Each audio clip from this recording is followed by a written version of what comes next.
My name is Audra. I am 34 years old, and just 3 days after burying my husband Nathaniel, I found myself standing in a crowded backyard for my nephew Lucas' first birthday party. My mother Brenda and my father Harrison had practically dragged me there, insisting that family comes first. But as I stood near the patio, trying to hold back my tears, my sister Sierra tapped her champagne glass to silence the crowd.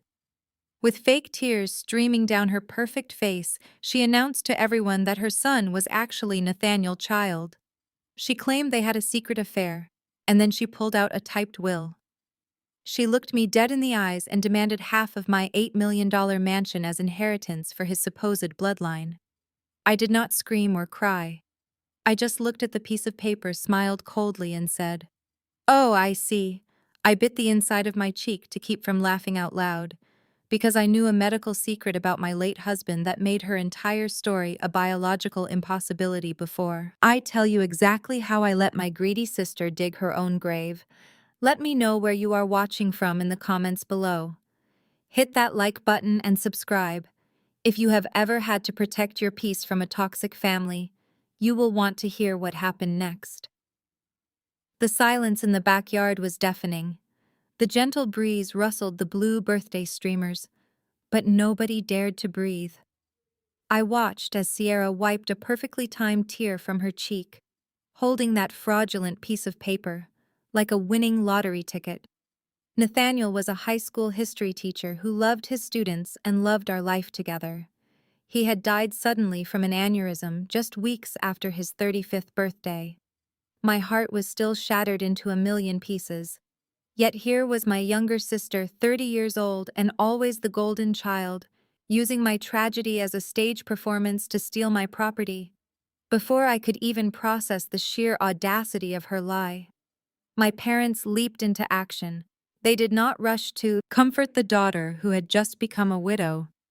They did not ask if I was all right. Instead, my mother, Brenda, marched right past me and wrapped her arms around Sierra. My father, Harrison, stepped forward with his chest puffed out, putting on his best authoritative voice. He looked at me with the exact same look of disappointment he had used to control my entire life. "Audra, you need to be reasonable about this," my father announced loudly enough for all the guests to hear. "We know you are grieving, but Nathaniel has a son. You cannot just hoard that massive house all to yourself. You have to do the right thing for his bloodline." My mother nodded vigorously, rubbing Sierra back. "You have always been so selfish with your wealth, Audra. You stage those luxurious multi-million-dollar mansions for your corporate clients, and you live like a queen while your sister struggles. It is only fair that Lucas gets what his father wanted him to have. Do not make this a legal battle. Just sign the deed over." The sheer entitlement made my blood boil, but I maintained my icy composure. I looked past my delusional parents and locked eyes with DeAndre. He was Sierra's hardworking husband, a 32-year-old restaurant manager who had always treated me with genuine kindness. DeAndre stood frozen near the barbecue grill. The paper plate he had been holding slipped from his hands and crashed onto the patio. Baked beans and potato salad splattered across his shoes, but he did not even flinch. His dark brown eyes were wide with sheer devastation. He was an honest African-American man who worked 60-hour weeks to provide for a child he believed was his own. Now his wife was standing in front of their friends and neighbors, publicly declaring she had slept with her dead brother-in-law. DeAndre Sierra started reaching a hand out toward him, but her voice lacked any real remorse. "I am so sorry you had to find out this way." DeAndre did not say a word. He stepped back from her touch, shaking his head in absolute disgust. Sierra let out a dramatic sob, playing the victim perfectly. "See what you made me do," she wailed, pointing an accusing finger at me. "My marriage is ruined because you would not just quietly share your wealth." I took a step forward, and the entire crowd seemed to brace for an explosion. But I did not give them the satisfaction of an emotional breakdown. I had spent my entire life being the responsible scapegoat. Now they wanted my house. I reached out and plucked the typed will right from Sierra's trembling hand. The paper felt cheap. I scanned the text quickly. It was riddled with 10 basic formatting errors. Nathaniel was the most meticulous man I had ever known. He would never draft a legal document that looked like a high school homework assignment. But the real joke was the demand itself. I folded the paper carefully and slipped it into my designer purse. "Thank you for bringing this to my attention today, Sierra," I said, my voice perfectly level. "It is incredibly enlightening." My father scoffed. "We expect you to hand over the keys soon." I looked at him, feeling the very last thread of my loyalty snap completely. "You are right, Dad," I replied smoothly, turning away from them. "But you people are just strangers who happen to share my DNA. Do not call me. If any of you step foot on my property again, I will have you arrested for trespassing." As I gripped the steering wheel and drove away from that wretched party, I smiled, knowing I held the weapon to destroy their arrogant lives forever. I had just pulled my car into the immaculate driveway of my estate, the iron gates closing securely behind me, when I saw a familiar truck speeding down the avenue. It was DeAndre. He had left the party, abruptly leaving his unfaithful wife behind to deal with the mess she created. His hands must have been gripping the steering wheel with the same crushing betrayal I had felt when I lost Nathaniel. But my grief was born of a tragic medical event, while his was born of a vicious, calculated lie. I stepped into my silent home. The massive crystal chandelier cast a cold, bright light over the empty foyer. I did not shed a single tear. Instead, I walked into my home office, locked the heavy wooden doors, and waited. I knew my family. I knew they would not let this go quietly. They needed a villain to fund their lazy lifestyle, and they had just elected me to play the part. The explosion took exactly 48 hours to detonate. On Tuesday morning, my phone began vibrating violently against the kitchen counter. Notifications poured in faster than my eyes could track them. Pings from Facebook, Instagram, and LinkedIn flooded my locked screen. I opened the first link sent by a concerned colleague. Sierra had not just played the victim in private. She had gone completely nuclear. She had posted a highly edited, heavily filtered video of herself sitting on the floor of her cramped living room, clutching little Lucas to her chest. She wept beautifully for the camera. She claimed that Nathaniel had been the love of her life. She painted a tragic, completely fabricated picture of star-crossed lovers kept apart by duty. Then she dropped the real poison. She called me a barren, heartless widow. She told the internet that because my own womb was empty, my heart had turned to stone. She claimed I was deliberately hiding Nathaniel's assets and trying to throw my own flesh and blood nephew out onto the streets to starve. Directly below the video was a link to a GoFundMe campaign titled, "Help a Fatherless Child Survive His Cruel Aunt." The campaign had already raised $15,000 from gullible strangers. My parents had immediately shared the post. My mother, Brenda, wrote a lengthy caption detailing how she had failed to raise me with proper Christian values. My father, Harrison, commented that he was utterly ashamed to share my last name and begged his powerful business connections to donate to Sierra. I scrolled through the comments feeling a surreal mix of disgust and fascination. Strangers were calling me a monster. Local community groups shared the video demanding justice for the poor single mother. The sheer hypocrisy of it all was suffocating. I decided to drop a single comment to provide some much-needed context to the digital mob. I typed out the harsh reality of our family dynamic. I reminded everyone reading that I had been the sole financial backbone of the family for a decade. I asked my mother if she remembered the $30,000 I paid to clear Sierra credit card debt when she faced bankruptcy. I asked my father if he recalled how I bought Sierra her first car after she totaled his while driving under the influence. I pointed out that Sierra was continuously coddled, shielded from consequences, and bailed out of every single mistake she ever made, while I built my luxury staging business from the ground up with zero help. I hit send. It was a massive mistake. The internet does not care about logic or financial receipts when they have a crying mother holding an innocent baby to pity. My comment only poured gasoline on the fire. They accused me of gaslighting my sister, of using my massive wealth to bully a vulnerable woman. The narrative spun entirely out of my control. The real nightmare began the following morning. I dressed in a tailored charcoal suit, determined to maintain my professional routine. Aura Staging, LLC, was currently handling the interior design for 3 major penthouses downtown, and I had a staff of 20 people depending on my leadership. I drove my car toward the corporate plaza, but as I turned the corner, my heart sank into my stomach. A crowd of about 40 people had gathered on the sidewalk directly outside the glass doors of my corporate office. They were holding up handmade cardboard signs. Justice for Lucas. Share the wealth. Boycott Aura Staging. Sierra had tagged my business page in her latest post, and her mob of online defenders had mobilized into the real world. I parked in the underground secure garage and took the private elevator up to my floor. My receptionist looked completely panicked. The phones were ringing off the hook. Clients were calling, demanding to know why there was an angry protest outside the building. 2 high-profile real estate developers emailed me directly expressing deep concern over the negative public relations.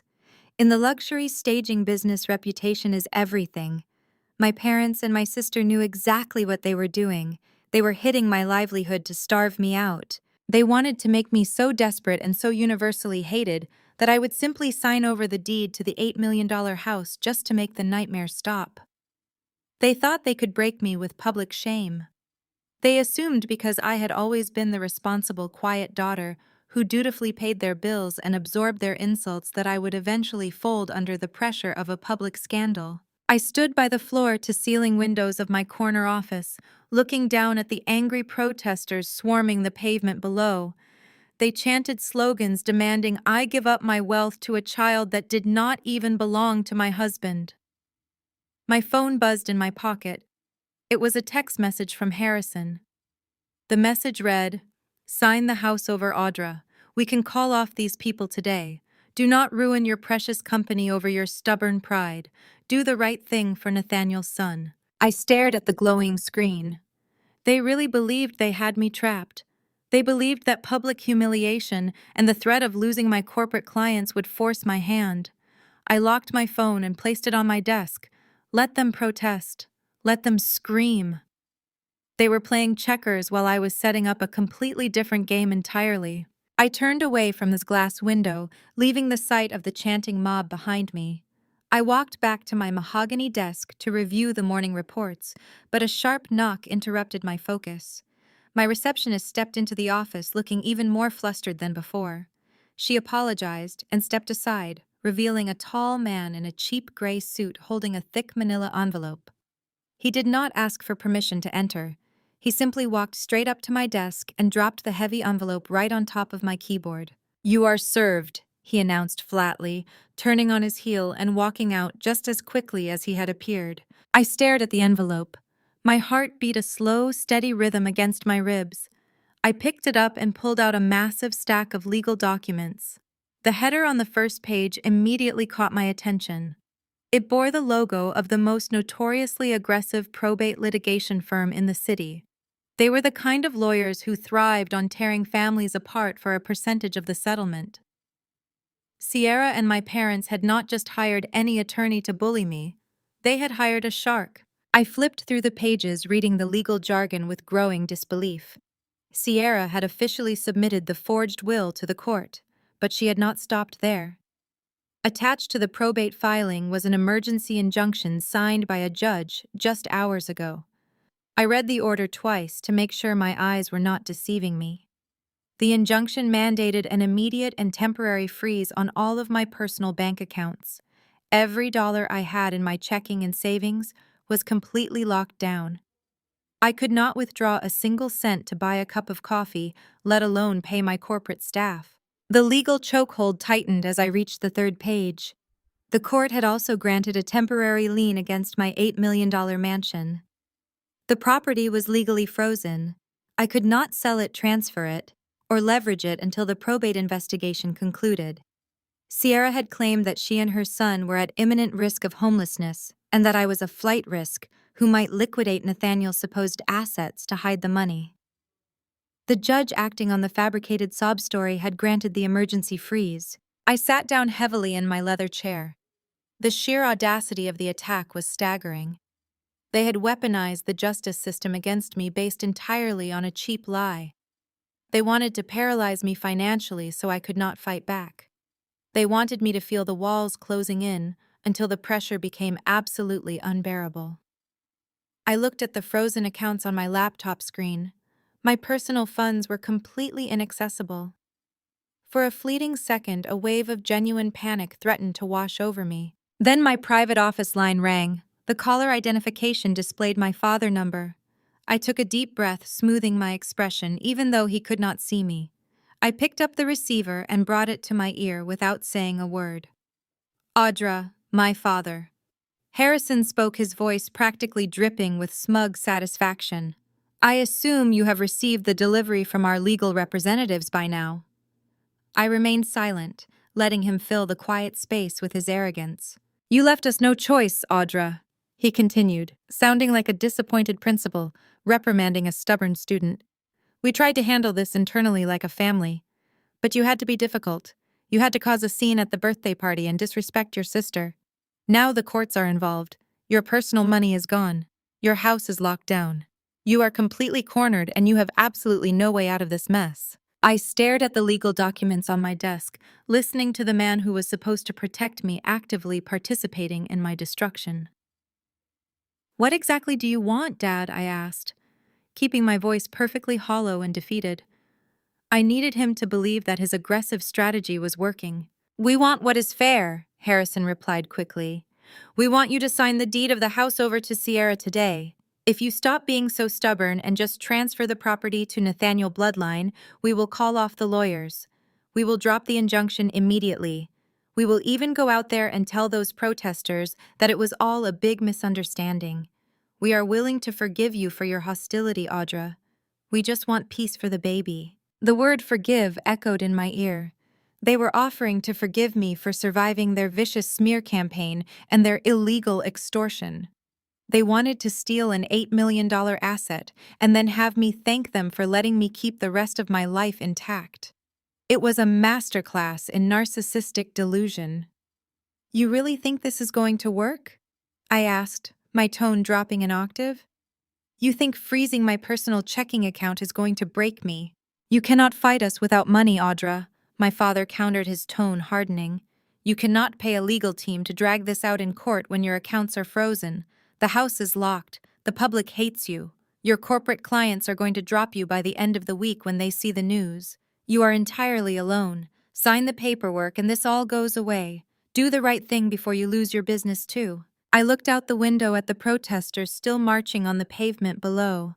I looked at the injunction freezing my personal assets. My father was right about one thing. They had backed me into a corner. But what he completely failed to realize was that cornering a predator only makes it infinitely more dangerous. I will carefully review the documents you sent, I said, injecting just enough hesitation into my voice to make him think I was finally cracking. I need time to think about my options. Do not take too long, Audra, my father warned triumphantly. The longer you wait, the worse this gets for you. We expect your signature by tomorrow. He hung up the phone. The line went dead. I slowly placed the receiver back onto the cradle. The walls of my office felt tight, and the weight of their betrayal was heavy, but I did not feel defeated. I felt a cold, sharp clarity taking over my entire mind. They thought they had cut off my air supply. They thought I was just a grieving widow who would crumble under the threat of poverty and public shame. I neatly stacked the legal documents on the edge of my desk. I pulled out my corporate secure phone, leaving my frozen personal accounts exactly as they were. The game had escalated beyond simple family drama. This was now a war of survival. I gathered my things and prepared to leave the office through the private exit. I needed to go back to the mansion and prepare for the night ahead. I knew I had to act fast, but I also knew I could not make my next move during the day while they were watching my every step. I drove home in absolute silence, waiting for the cover of darkness to fall. I did not know that a knock on my door at 2 in the morning would soon hand me the exact key I needed to destroy them all. The rain began to fall shortly after midnight, pounding relentlessly against the massive floor-to-ceiling windows of my living room. I was wide awake, sitting alone in the dark, wrapped in a thick cashmere blanket, and staring at the faint shadows dancing across the hardwood floor. The digital clock on the kitchen oven glowed a harsh green, reading exactly 2 in the morning. My mind was racing, analyzing every possible legal maneuver my corporate lawyers could deploy at dawn to fight the injunction. The sudden, sharp buzzing of the front gate intercom shattered the dead silence of the empty house, making me jump. I walked over and checked the security tablet mounted on the wall. Through the grainy night vision camera, I saw a solitary figure standing in the torrential downpour. It was DeAndre. He was drenched to the bone, shivering in a light jacket, and clutching a dark canvas duffel bag tightly to his chest. I did not hesitate for even a second. I pressed the button to unlock the heavy iron gate and walked quickly to the front door, pulling it open just as he reached the covered porch. He stepped into the warm, brightly lit foyer, leaving a heavy trail of rainwater across the imported marble tiles. He looked completely shattered. The strong, proud man who managed a high-end restaurant and worked relentlessly to provide for his family was entirely gone. In his place stood a hollowed-out shell of a human being. His eyes were red and severely swollen, carrying the unmistakable weight of profound betrayal. He dropped the wet duffel bag onto the floor with a heavy thud. It contained his entire life packed hurriedly in the middle of the night. I brought him a dry towel and poured him a tall glass of bourbon. We sat across from each other at the massive quartz kitchen island in complete silence for a very long time. The sound of the violent thunderstorm outside perfectly mirrored the emotional chaos raging within both of us. We were two innocent people drowning in two very different kinds of grief. I was deeply mourning the sudden tragic death of the man I loved, while he was mourning the sudden violent death of the life he thought he had. "I could not stay in that house, Audra," he finally whispered, his voice raspy and totally exhausted. She was sleeping soundly in the master bedroom, like she had not just destroyed everything we built. I packed my bag and left. But before I walked out the front door, I did something I have never done before in my entire life. I violated her privacy. He reached into his damp jacket pocket and pulled out his smartphone, placing it flat on the pristine white counter. He slid the glowing phone across the smooth surface toward me. "I know Sierra better than anyone else does," DeAndre explained, staring blankly at the glass of amber liquid in his shaking hands. I knew she was hiding something else beneath her public tears. She always uses the exact same password for everything, so I logged into her iCloud account from my laptop. I bypassed her security and went straight to her recently deleted messages folder. She thought she wiped the evidence completely clean, but she is not nearly as smart as she thinks she is. I picked up the phone and began reading the recovered text messages between Sierra and her two closest friends. The timestamp on the first conversation was from 3 weeks ago, just 2 days after my husband suffered his fatal aneurysm. My stomach twisted into a cold, hard knot as I read my sister's words. Sierra had not confessed to an affair out of overwhelming guilt or a desire for the truth. She had meticulously orchestrated a hostile financial takeover. The text messages detailed her exact legal strategy step by step.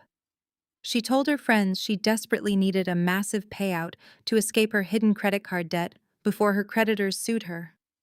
She explicitly stated that Nathaniel being dead was the perfect opportunity because a corpse cannot request a paternity test. She outlined her entire plan to forge the will and ambush me at the birthday party, specifically to maximize public humiliation and force a quick financial settlement out of court. "They were laughing about it, Audra," DeAndre said, his voice breaking slightly before hardening into pure, unfiltered anger. "They were making sick jokes about how rich she was going to be once you surrendered the property. She used a dead man to secure a payday, and she used my innocent son as the ultimate bargaining chip." I kept scrolling through the damning messages. The sheer, calculated malice was genuinely breathtaking, but there was another deeper layer to the conversation that immediately caught my attention. In one text, her friend asked if Sierra was worried about a court-ordered DNA test exposing the lie. Sierra responded with a laughing, crying emoji and typed out that she would simply refuse the test to protect her baby from trauma until I signed the house over, because by then it would not matter who the father was. I set the phone down gently and looked directly at DeAndre. He met my gaze with a fierce, unwavering intensity that sent a shiver down my spine. "I already know Lucas is not my biological son," DeAndre stated, his tone dangerously calm and terrifyingly steady. "I have had my suspicions for several months because the timeline of her pregnancy never fully made sense, but I ignored all the glaring red flags because I loved that little boy unconditionally. But reading those deleted messages tonight confirmed something else for me. I am absolutely certain the boy is not Nathaniel's child either." He leaned forward, resting his elbows heavily on the counter. "She is far too sloppy, Audra. She is far too desperate. She picked your husband because he was incredibly wealthy and because he was permanently gone. She fabricated this entire narrative out of thin air to steal your assets. We just need to find out who the real father is to blow her story completely out of the water." The air in the kitchen suddenly shifted. The heavy, suffocating pressure of my parents' extortion and the vicious public smear campaign suddenly felt completely irrelevant. I was no longer a helpless victim waiting for the next legal blow to land. I had a credible witness. I had concrete digital evidence of premeditated financial fraud. And most importantly, I had an ally who was just as intensely motivated to see Sierra face the brutal consequences of her monstrous greed. I looked at the exhausted man sitting across from me. He had lost his marriage, his home, and the child he thought was his own, all in the brutal span of 48 hours. Sierra and my parents had vastly underestimated the massive collateral damage of their greedy scheme. They assumed DeAndre would just disappear quietly into the background, too ashamed of his wife's public infidelity to ever fight back. They assumed I would simply crumble under the suffocating weight of an aggressive legal injunction and social media hate. They were completely entirely wrong. I reached out and placed my hand firmly over his. We did not need to sign a legal contract. We did not need to make any grand dramatic declarations. In the quiet darkness of the early morning, surrounded by the relentless pounding of the rain, we formed a silent, ironclad pact. We were going to dismantle their arrogant lives piece by piece. We were going to expose every single lie, every forged document, and every ounce of illegal extortion to the harsh, unyielding light of day. They wanted to wage a war over an $8 million estate. We were going to give them an absolute massacre. "Tomorrow morning, we start digging," I told him, my voice turning cold and perfectly steady. "You can stay in the guest house for as long as you need to, but right now we need to plan our next move. They think they have me backed into an inescapable corner with frozen bank accounts and a fake lawsuit. But I have a secret of my own, DeAndre. A major medical secret about Nathaniel that Sierra could not possibly have known when she picked him as her target." DeAndre looked up, his dark eyes sharpening with intense, renewed focus. He nodded slowly, bracing himself for the fight ahead. "Let us burn their house down," he said. DeAndre did not just bring deleted text messages to my house that night. He reached down into his damp duffel bag and pulled out a small, crumpled piece of paper, smoothing it flat against the quartz countertop. It was a digital receipt from a highly reputable private genetics laboratory. I looked at the receipt and then back up at his exhausted face, trying to comprehend what he had done in the frantic moments before fleeing his broken home.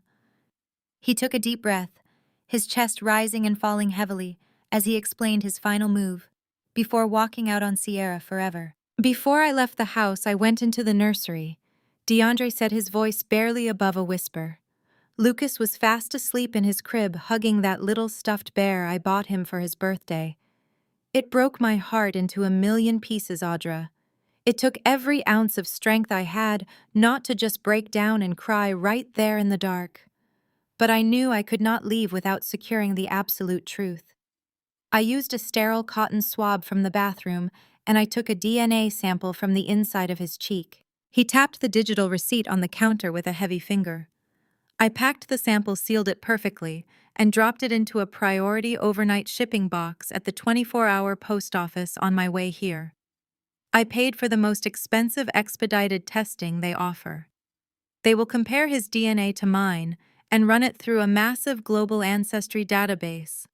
In less than 72 hours, I will have legally admissible proof that the boy is not mine, and we might just find out who the real father actually is. I stared at him in complete awe.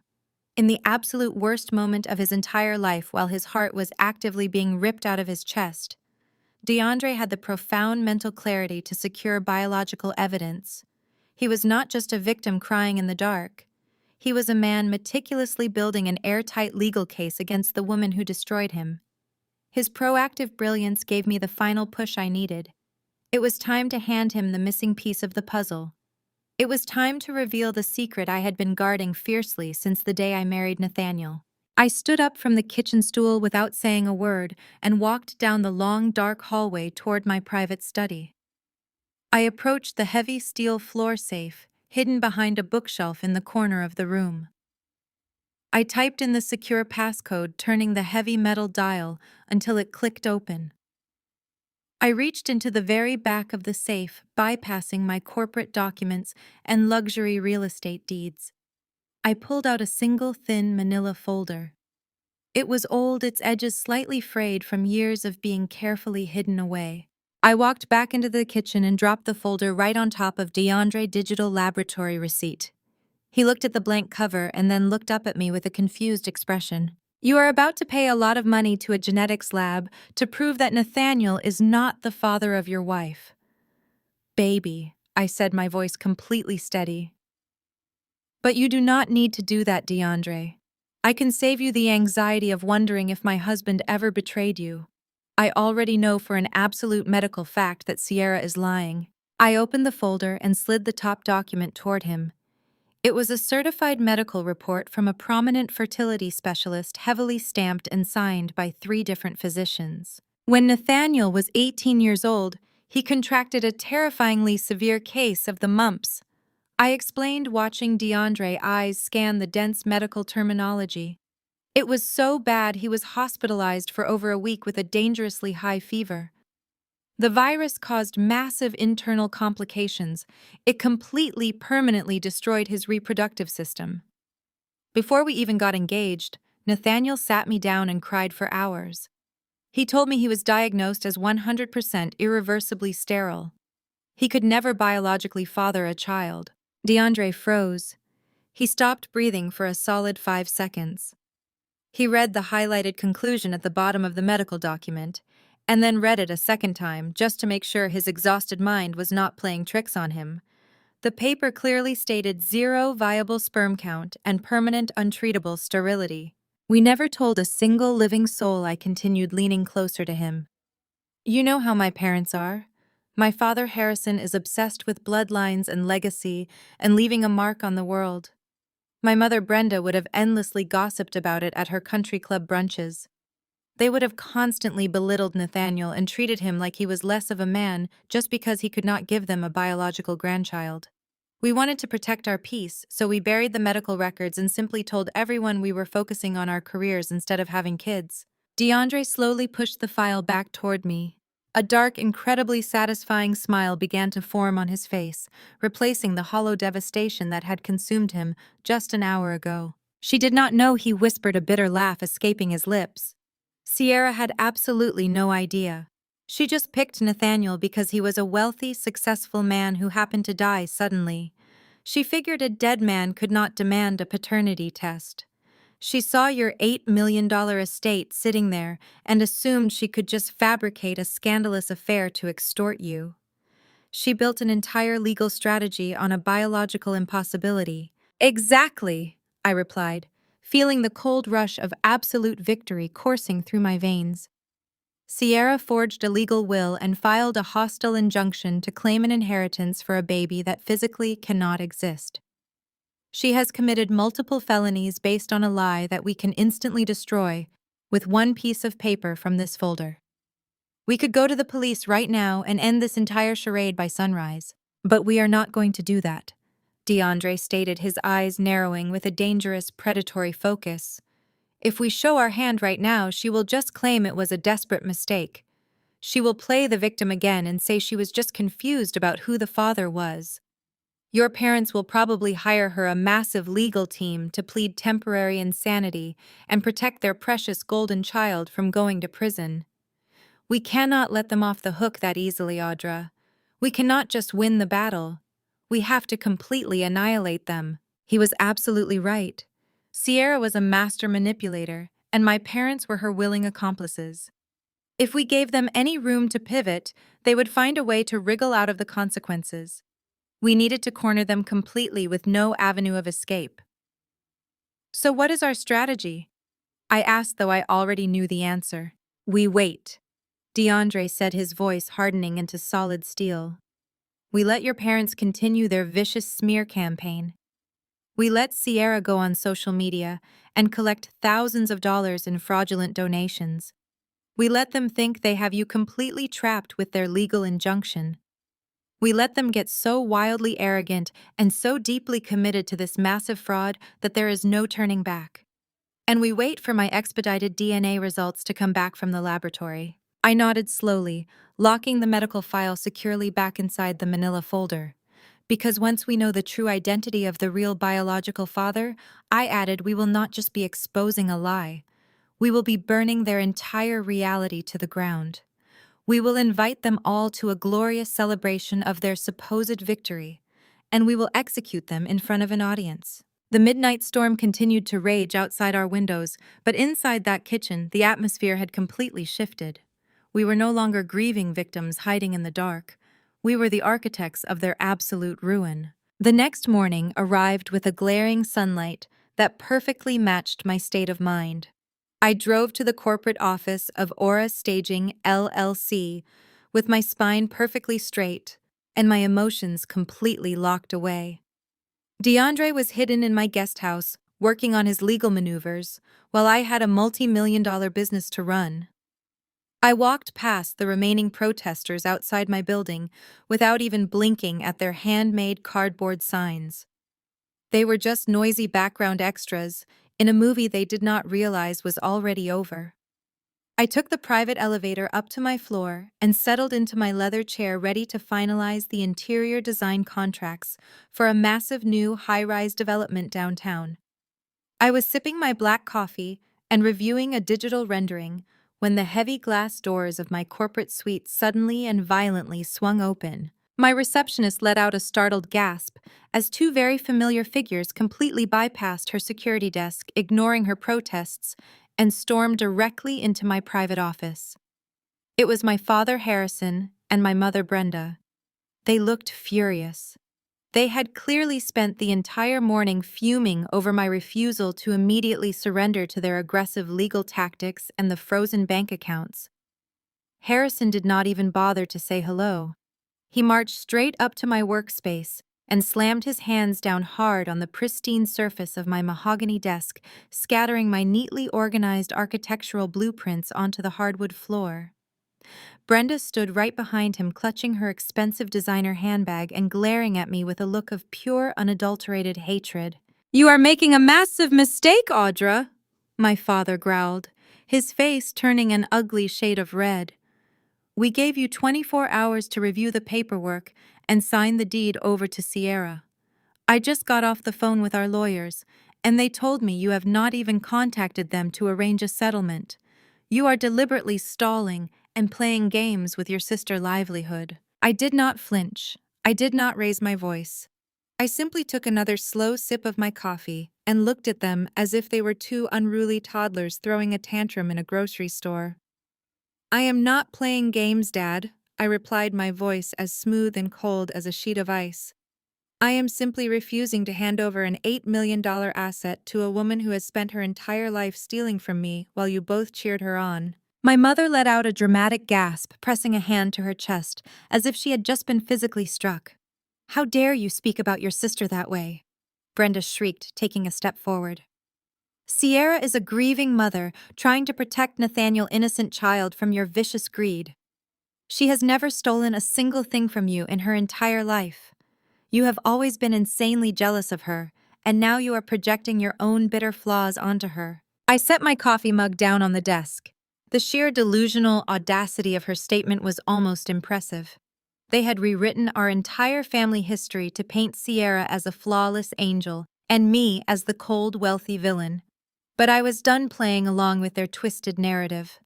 I decided it was time to rip the bandages off some very old and deeply infected wounds. Never stolen a single thing from me, I repeated slowly, leaning back in my leather chair and resting my hands in my lap. Let us take a quick trip down memory lane, Mother. Do you remember when Sierra was 24 years old and facing complete financial ruin because she maxed out 5 different credit cards on luxury vacations and designer clothes? Do you remember how she came crying to you and Dad because her creditors were threatening to sue her and garnish her wages? My parents completely froze. They had not expected me to bring up the past. They always demanded that we sweep Sierra failures under the rug and never speak of them again. You both cornered me in this exact office, I continued, my voice dropping to a dangerous whisper. You told me that because my staging business was finally becoming profitable, it was my family duty to protect my younger sister. You literally forced me to hand over $30,000 of my own hard-earned savings to pay off her massive debt. You promised me she would pay me back every single month. It has been 6 years, and I have not seen a single dime. But I did not say a word, because I was the good, responsible daughter. I absorbed the massive financial hit so she could keep living her fantasy life. Harrison stood up slightly straighter, trying to regain control of the room. That was different, he snapped, waving his hand dismissively. That was a family loan to help her get back on her feet. You had plenty of money to spare, Audra. You are bringing up ancient history just to deflect from the fact that you are currently trying to make her and her baby homeless. I smiled, a completely dead expression that did not reach my eyes. It is not ancient history, Dad, I replied smoothly. It is a very well-documented pattern of theft. Because 3 years after I paid off her debt, she decided she suddenly wanted to be a high-end interior designer, just like me. Do you remember how she magically landed that prestigious downtown firm job with zero training? She got that job because she sneaked into my apartment and stole my entire college design portfolio. She literally presented my original grueling hard work as her own. When I confronted you both, you told me to let her have the victory. Brenda slammed her hand down. You are selfish for hoarding wealth, Audra. Surrender the house immediately. I remained stone cold. I looked at her hand resting on my desk, her perfectly manicured nails tapping frantically against the polished wood. You are fundamentally misunderstanding the reality of this situation, Mother, I said, leaning forward slightly, so my voice would carry the exact weight of my authority. I am not hoarding wealth. I am protecting my legally acquired assets from a family of highly predictable parasites. Brenda's mouth fell open in sheer outrage, but before she could formulate another hysterical scream, my father completely lost what little restraint he had left. Harrison had never been a man who could handle being told no by a woman, especially not by the daughter he had spent his entire life trying to control. He took a massive step forward, completely invading my personal space. He leaned his heavy frame directly over my mahogany desk, planting both of his hands firmly on top of my architectural blueprints. His face was dangerously close to mine, and I could smell the stale coffee on his breath, masking a desperate panic. You listen to me very carefully, Audra, he growled, his voice dropping into a vicious, threatening register that I had not heard since I was a terrified teenager living under his roof. We are completely done playing this little corporate boss game with you. You think you are completely untouchable because you sit in this fancy corner office and wear expensive tailored suits. But you forget who raised you. You forget that I know exactly how this luxury real estate industry works. It is entirely built on reputation and public image. I maintained absolute eye contact with him. I did not shrink back into my leather chair. I did not blink. I just let him keep talking, knowing perfectly well that angry, arrogant men always talk far too much when they think they have the upper hand. I have spent the entire morning doing some very interesting research, Harrison continued, a sickeningly triumphant smirk spreading across his reddening face. I know exactly who your biggest corporate clients are right now. I know you are finalizing a massive interior design contract with the Vanguard Development Group for those new downtown penthouses. I know you are staging 3 different properties for Elite Horizon Reality. Those contracts are worth millions of dollars in continuous revenue for your little company. He paused, letting the weight of his words hang in the heavy air of the office. He thought he had just played a brilliant winning card. And what exactly does my corporate client list have to do with Sierra's fraudulent claim to my house? I asked, keeping my tone perfectly conversational and dangerously calm. It has everything to do with it, Brenda snapped from behind him, crossing her arms tightly over her chest. Your father is trying to explain to you that your entire business is hanging by a single thread, and we are holding the scissors. Harrison nodded aggressively, pointing a thick finger directly at my face.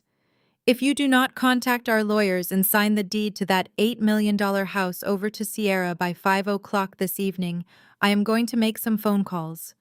I am going to personally contact the CEO of Vanguard Development and the board members of Elite Horizon. I am going to tell them that the woman they are doing business with is a morally bankrupt monster who is intentionally throwing her dead husband, infant son, out onto the streets. He leaned in even closer, his voice dripping with pure malice. I will send them the link to Sierra GoFundMe page. I will show them the videos of the angry protesters swarming the pavement right outside this very building. I will make absolutely sure they know that associating with Aura Staging LLC is a massive public relations disaster. We will drag your name through the mud so thoroughly that you will never stage a single closet in this city ever again. We will bankrupt you, Audra. We will completely destroy your entire life. I let his threat echo in the silent office. I needed to be absolutely certain the parameters of his threat were crystal clear for the permanent record. Let me make sure I am understanding your terms correctly, Dad, I said, keeping my hands folded neatly in my lap. You are explicitly stating that unless I surrender an $8 million piece of real estate to you and Sierra, you are going to intentionally sabotage my corporate contracts to cause me massive financial ruin. You are threatening to destroy my business unless I give you my property. Yes, Harrison barked, slamming his fist down on the desk. That is exactly what I am saying. You sign the house over to your sister today, or you lose your company tomorrow. You have absolutely no other choice. We are not leaving this office until you pick up that phone and call the lawyers to finalize the transfer. Brenda nodded in furious agreement. We are doing this for your own good, Audra. You forced our hand. This is the only way to save the family and get Lucas the inheritance he deserves. I looked at my parents. They looked so incredibly proud of themselves. They truly believed they had just executed a flawless checkmate. They thought they had cornered the helpless widow. But they had completely forgotten that I had spent the last decade navigating the vicious cutthroat world of luxury corporate real estate. I did not survive in this industry by being easily intimidated. I slowly uncrossed my legs and reached my right hand underneath the thick wooden lip of my desk. My fingers found the small, concealed plastic button installed directly beneath my keyboard tray. It was a silent panic alarm connected directly to the building armed security team in the main lobby. I pressed it firmly twice, holding it down on the second press to signal a hostile physical threat in the executive suite. Then I casually brought my hand back up to the surface of my desk. I reached over toward a stack of architectural blueprints and moved the top paper aside. Hidden perfectly underneath the blueprint was my secondary corporate smartphone. The screen was dark, but the microphone was fully active. I tapped the screen once to wake it up and deliberately pressed the large red square on the voice memo application. The digital counter stopped at exactly 14 minutes and 32 seconds. What are you doing?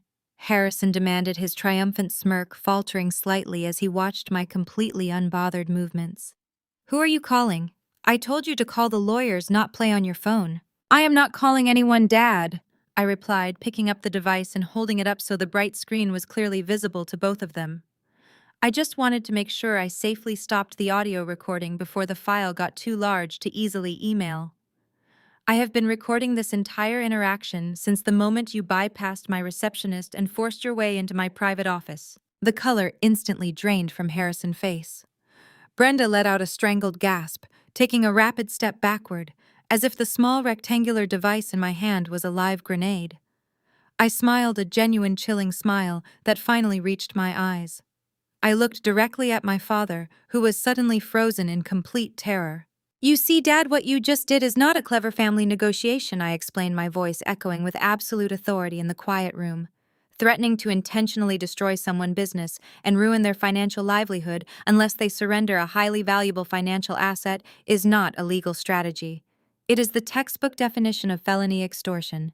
It is a severe criminal offense punishable by several years in a state penitentiary." "You are bluffing," Harrison stammered, his loud, aggressive voice suddenly shrinking into a pathetic, breathless whisper. "You would never send your own parents to jail.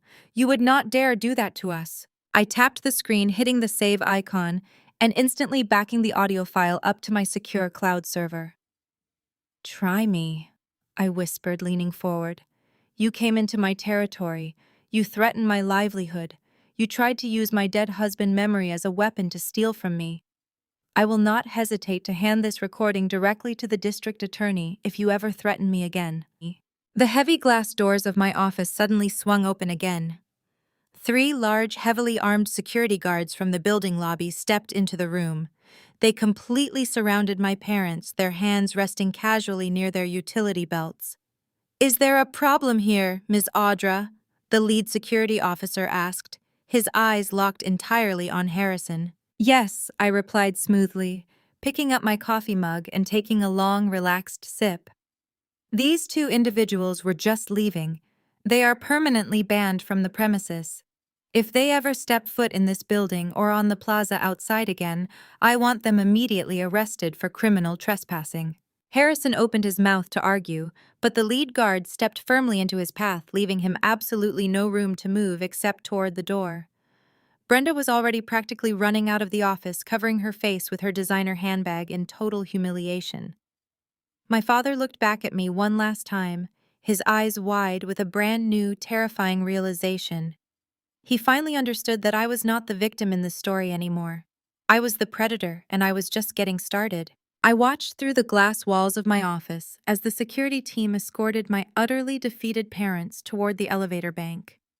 My father did not look back.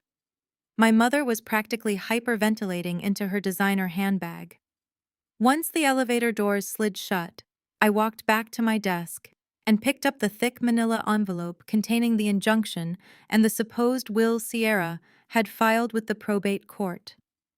I slid the documents into my leather briefcase. I had successfully neutralized my parents and secured undeniable proof of their extortion, but they were only the desperate accomplices. The real architect of this massive financial fraud was my sister, and it was time to tear her primary weapon completely apart.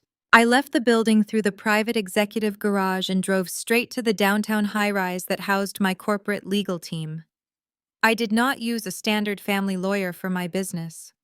I retained a high-powered corporate litigation firm that specialized in hostile takeovers and contract law.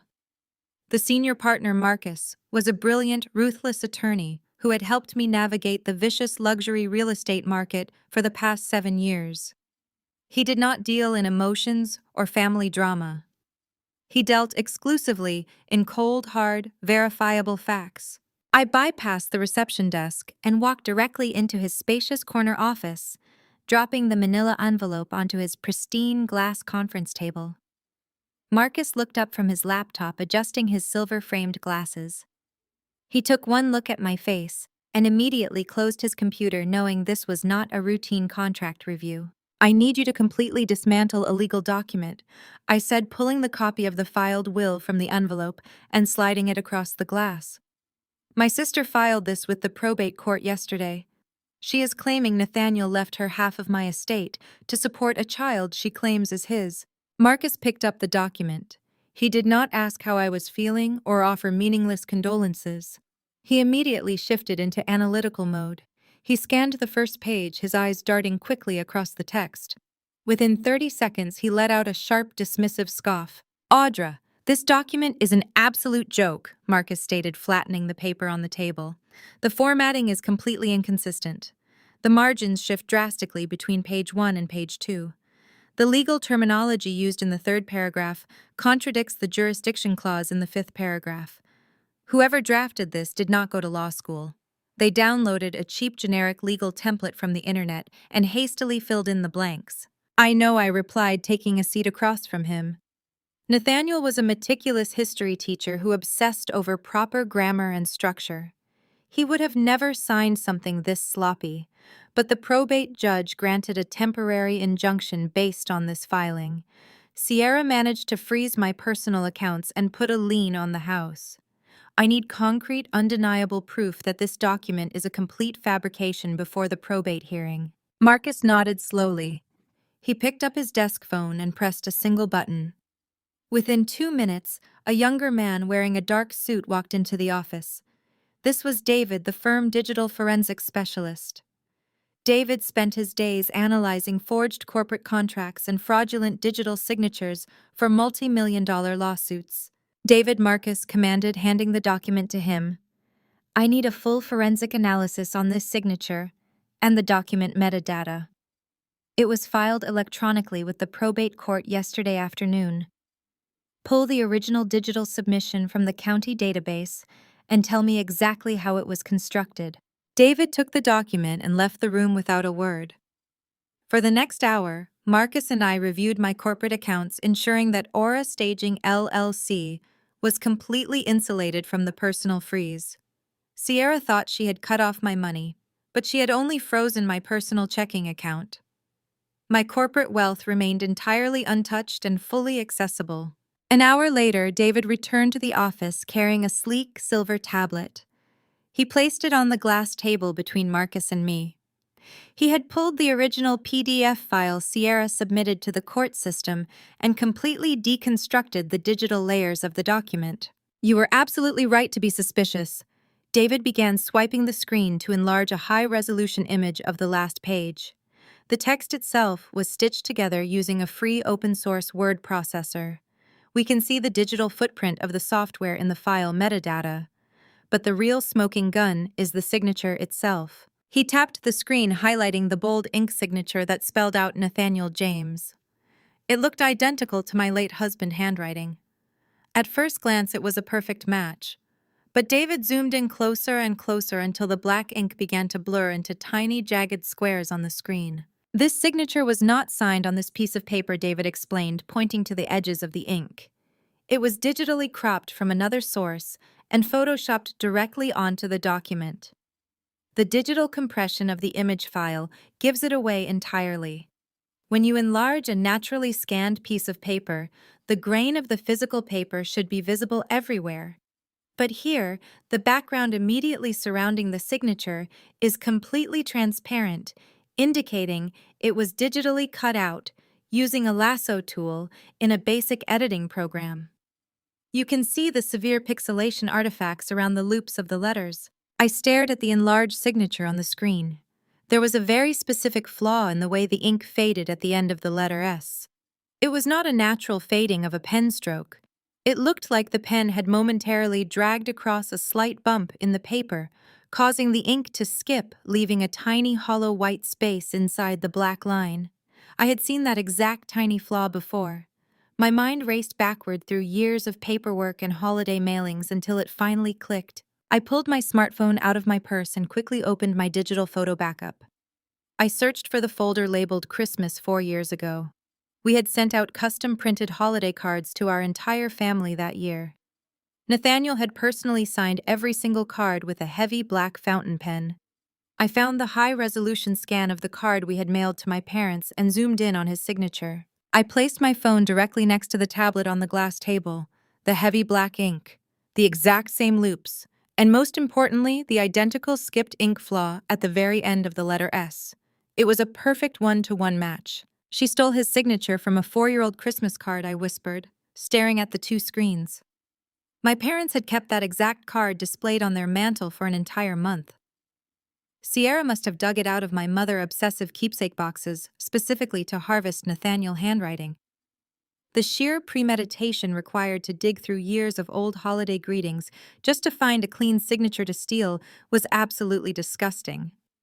She scanned the holiday card we sent to them, cropped his name out, and pasted it onto a fake will. Marcus leaned forward, staring at the matching signatures. His eyes were cold and calculating. He slowly pushed his silver glasses up the bridge of his nose. Audra, this completely changes the landscape of this entire situation, Marcus said, his voice deadly serious. Your sister did not just lie to your family. She did not just start a vicious rumor on the internet to embarrass you. By intentionally fabricating this document and officially submitting it to a judge to secure a financial injunction, she has crossed a massive legal line. He tapped the tablet screen with a heavy finger. This is felony forgery. By swearing under oath that this document was genuine when she filed it, she committed felony perjury. And because she is using it to attempt to extort an $8 million asset, she is looking at severe criminal fraud charges. If we take this forensic evidence to the district attorney today, Sierra is going to a state penitentiary for a very long time. I sat back in my chair, feeling the cold leather against my spine. Sierra had built her entire hostile takeover on a fragile house of cards, and I had just found the heavy gust of wind needed to blow it all down. She had handed me the exact weapon I needed to destroy her freedom entirely. Do we take it to the district attorney right now? Marcus asked, ready to unleash his legal team. No, I replied immediately, shaking my head. Not yet. I want them to feel like they are winning. I want my parents to invite their wealthy friends to celebrate their glorious victory. We are going to let them walk right into a trap they can never escape. Keep this forensic report ready, Marcus. We are going to drop this bomb in front of a live audience. Marcus nodded slowly, sliding the tablet with the digital forensic report into a secure drawer of his desk to keep the evidence perfectly safe. He then reached back across the sleek glass table and picked up the thick manila envelope containing the emergency injunction that had frozen my personal checking accounts. He pulled out the specific court order that placed a temporary legal lien on my $8 million estate. He began to carefully read through the specific property claims my sister had officially filed with the probate judge. The room was completely silent for a few moments, except for the faint hum of the city traffic far below. Then a very strange thing happened. Marcus began to laugh. It was not a polite professional chuckle. It was a deep, genuine laugh that echoed off the glass walls of his massive corner office. I had worked closely with him for 7 years navigating complex corporate real estate deals, and I had never seen him break his stone-cold professional demeanor like this before. What is so funny? I asked, leaning forward in my leather chair, feeling a sudden spark of curiosity. He shook his head, tapping his expensive silver pen against the legal document. Your sister and your parents hired an incredibly aggressive probate litigation firm. He explained, his amusement still clearly visible on his face. But in their frantic rush to secure a freeze on your assets before you could effectively fight back, they completely skipped doing a basic county property records check. They filed a hostile claim against an $8 million asset, assuming it was standard marital property. Marcus leaned entirely across the glass table. Audra, they placed a legal lien on a house that you do not even personally own. I smiled, feeling a profound sense of absolute satisfaction wash over me. The irony of the situation was absolutely delicious. Sierra had gone to the extreme lengths of committing multiple felonies to steal half of a house that Nathaniel had never legally possessed. When my staging business started generating massive revenue 5 years ago, I made a highly strategic financial decision, I explained to Marcus. I purchased that sprawling mansion entirely under the corporate umbrella of Aura Staging LLC. It was a dual-purpose investment to host high-end real estate clients and physically showcase our luxury design capabilities. Nathaniel fully supported the strategic decision. His name was never on the deed, and my personal name is not on the deed either. It is a 100% corporate-owned asset. Marcus tossed the injunction back onto the table with a look of pure legal triumph. This entire legal freeze is fundamentally useless, he stated confidently. A probate judge has absolutely no jurisdiction to place a lien on a corporate asset for a personal inheritance dispute. I can draft a dismissal motion right now. We can walk down to the courthouse and have this injunction immediately thrown out by noon. Your personal accounts will be completely unfrozen and the property lien will be erased entirely. I looked down at the useless piece of paper resting on the glass table. The overwhelming temptation to instantly crush their legal chokehold was incredibly strong. But I vividly remembered the sheer, unadulterated arrogance of my parents, standing in my office aggressively threatening my entire livelihood. "No," I said, my voice turning ice cold and perfectly precise. "Do not file the dismissal yet, Marcus." He raised an eyebrow, looking completely surprised by my sudden command to hold off. "If we destroy their legal leverage today, they will immediately know we are onto their scheme," I explained slowly. "I want them to firmly believe they are winning this war. I want them to feel so secure and so untouchable in their fake victory that they invite their most elite friends to celebrate. Let my personal account stay temporarily frozen. Let the house stay under the completely useless lien. We are not just going to win a simple court case, Marcus. We are going to publicly execute their entire social standing." I left the corporate law firm feeling an intense, dangerous calm settling over my entire body. I drove back to my sprawling estate, navigating the winding roads with a crystal-clear vision of the absolute carnage I was about to unleash on my family. When I walked through the heavy front doors of the mansion, the house was completely silent. I found DeAndre sitting at the massive quartz kitchen island, exactly where I had left him hours ago. But the atmosphere around him had drastically changed. The shattered, exhausted man who had arrived on my doorstep in the pouring rain was entirely gone. In his place sat a man radiating a cold, focused energy.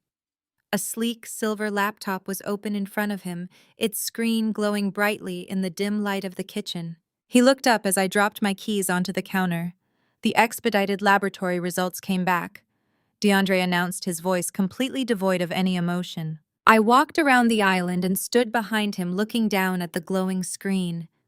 The official genetics report was fully displayed in a secured PDF viewer.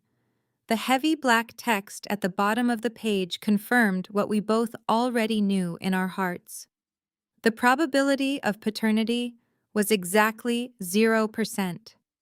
DeAndre had no biological connection to the little boy he had raised and loved for an entire year. I placed a hand on his shoulder, expecting him to finally break down under the crushing weight of the absolute truth. But DeAndre simply closed the PDF file and immediately opened a new browser tab. "I did not just order a standard paternity test," he explained, his fingers moving rapidly across the keyboard. "When I shipped the DNA sample to the laboratory, I paid an extra fee to have the raw genetic data cross-referenced against their massive global ancestry database. I knew Sierra was lying about Nathaniel being the father. I needed to know exactly whose child she was actually hiding." He hit the enter key and a highly detailed genetic family tree populated the screen. The database had found an immediate familial match. It was not a distant cousin or a vague geographical link. It was a primary first-degree relative match. "Look at the name attached to the highest genetic probability," DeAndre said, pointing a steady finger at the screen. I leaned in closer, my eyes scanning the digital family tree until they locked onto the name highlighted in bright blue text. My breath hitched in my throat, and the cold, hard reality of the situation hit me like a physical blow. The DNA pointed directly to a first-degree relative of Bradley.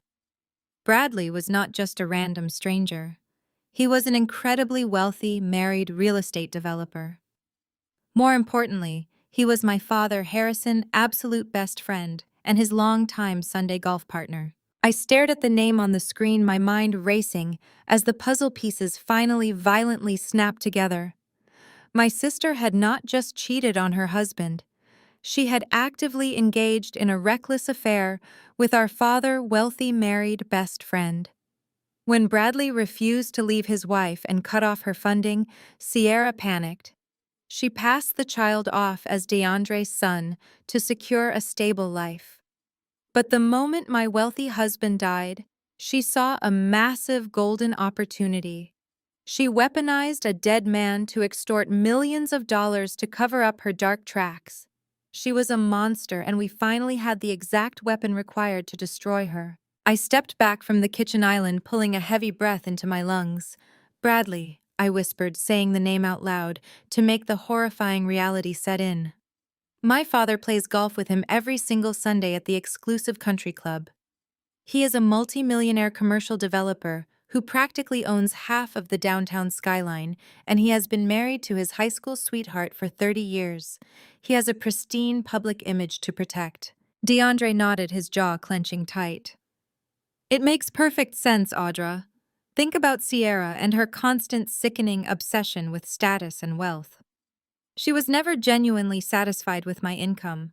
She always wanted the extravagant luxury lifestyle that you and Nathaniel had successfully built, but she absolutely refused to actually work for it.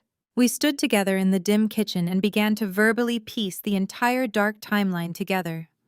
Sierra had clearly targeted Bradley, hoping to secure a massive financial payout from a very wealthy older man. She probably thought she could easily manipulate him into leaving his loyal wife and handing over half of his commercial real estate fortune. But Bradley was a ruthless, calculating businessman who did not tolerate liabilities. When Sierra got pregnant and demanded a lavish lifestyle, he must have instantly cut her off entirely, refusing to blow up his marriage and risk his massive empire for a secret affair. And that is exactly when she completely panicked, I said, pacing rapidly across the polished hardwood floor. She needed a stable, believable cover story and a reliable source of income immediately. So she ran straight back to you, DeAndre. She manipulated you into believing the child was yours, trapping you in a web of emotional abuse and financial dependency. DeAndre looked down at his large hands, his voice dropping to a harsh, bitter whisper. I gave her absolutely everything I had. I worked 80-hour weeks to provide a perfect home for that little boy. And she just sat there happily spending my hard-earned paychecks, knowing I was completely oblivious to her betrayal. But your honest income was never going to be enough to permanently satisfy her endless greed. I continued, stopping my pacing and looking directly at him. Then my husband suddenly died. Sierra looked at Nathaniel and saw a tragic golden opportunity. She saw a dead, defenseless man who could not demand a paternity test to defend his own honor. She looked at my $8 million estate and saw the ultimate payday she had originally wanted to extract from Bradley. She decided to drastically upgrade her victim. DeAndre stated firmly, slamming his silver laptop shut. She swapped a living target who aggressively rejected her for a dead one who could not physically fight back. She turned your massive tragedy into her personal lottery ticket. I walked back over to the large quartz island and stood firmly beside him. The complete picture was finally clear. We now held every single piece of the puzzle. We possessed the digital forensic report proving she fabricated her legal documents. We had the secret audio recording of my parents committing felony extortion in my corporate office. And we held the undeniable genetic evidence proving Bradley was the true father, completely exonerating Nathaniel forever. Are you ready to finish this? I asked DeAndre. My voice completely steady and entirely devoid of mercy. He looked up at me, his dark eyes burning with a cold, focused rage. I have never been more ready in my entire life, Audra. It is time to execute the final blow, I said, turning toward the door. Let us go completely destroy her. I walked away from the kitchen island and pulled my phone from my pocket. If we were going to completely destroy Sierra, we needed the perfect stage and a captive audience. I opened the messaging application and navigated to the toxic family group chat that I had kept perfectly muted for the last 5 days. I took a deep breath, deliberately shifting my entire mental state into the role of a shattered, defeated widow. I needed my text message to radiate absolute despair. I typed slowly, meticulously, crafting every single word to feed their endless, insatiable egos. I told them that the relentless stress of the legal injunction and the terrible public protests had finally broken me. I wrote that my corporate business was actively crumbling under the massive pressure, just as Harrison had threatened, and I simply did not have the emotional strength to fight my own flesh and blood anymore. I am just so incredibly exhausted. I typed, my thumbs flying across the digital keyboard. I cannot keep fighting you. You win. I am completely ready to surrender the house and sign the legal settlement papers immediately. I showed the draft message to DeAndre. He read it over my shoulder and let out a harsh, humorless laugh. They are going to absolutely devour that, he stated, crossing his arms. It is exactly what they have been desperately waiting to hear from you. I pressed send and watched the small green text bubble appear on the screen. Then I immediately followed it up with the final piece of the trap. I invited Harrison, Brenda, and Sierra to my home that evening. I proposed a formal will reading and a catered mediation dinner in my main dining room. I told them to bring the final transfer deeds and assured them that I would have my notary public present to officially sign the $8 million estate completely over to Sierra. The digital response was almost instantaneous. Within 45 seconds, 3 separate red receipts appeared at the bottom of the screen. They had all dropped whatever they were doing to eagerly consume my absolute surrender. Less than a minute later, my mother replied with a sickeningly sweet message about how glad she was that I had finally come to my senses and chosen family over selfish greed. Harrison sent a brief, arrogant confirmation that they would arrive precisely at 7:00 sharp with all the necessary legal documents. They took the bait without a single moment of hesitation, I said, locking my phone screen and tossing it onto the quartz counter. They are so blinded by their own greed and arrogance that they cannot even see the massive steel trap closing directly over their heads. I turned to DeAndre, who was already closing his laptop and gathering his heavy coat. Go home and change into your best formal suit, I instructed him.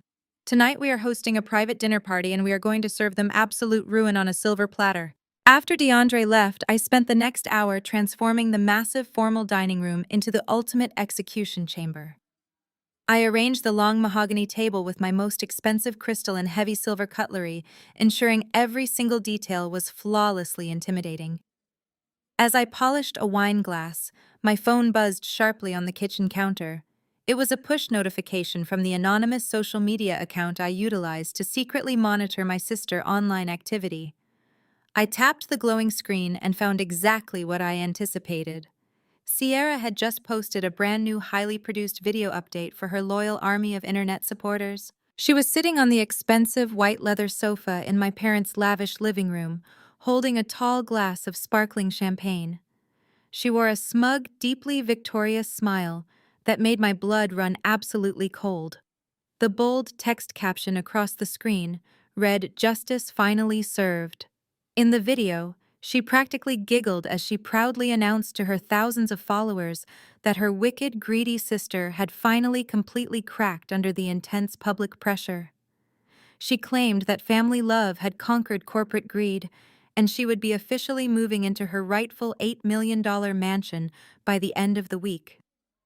She dramatically thanked everyone for their generous financial donations and promised a massive luxury house tour very soon. I watched the sickening video twice, feeling nothing but cold, calculated anticipation. She was entirely drunk on a legal victory that did not actually exist. But my sister's reckless online arrogance was absolutely nothing compared to the towering, bloated ego of my parents. Less than an hour later, my mother sent another long text message to our muted group chat. It was technically framed as a polite notification, but it was dripping with pure, undeniable condescension. She casually informed me that they were bringing a few very special guests to the private mediation dinner.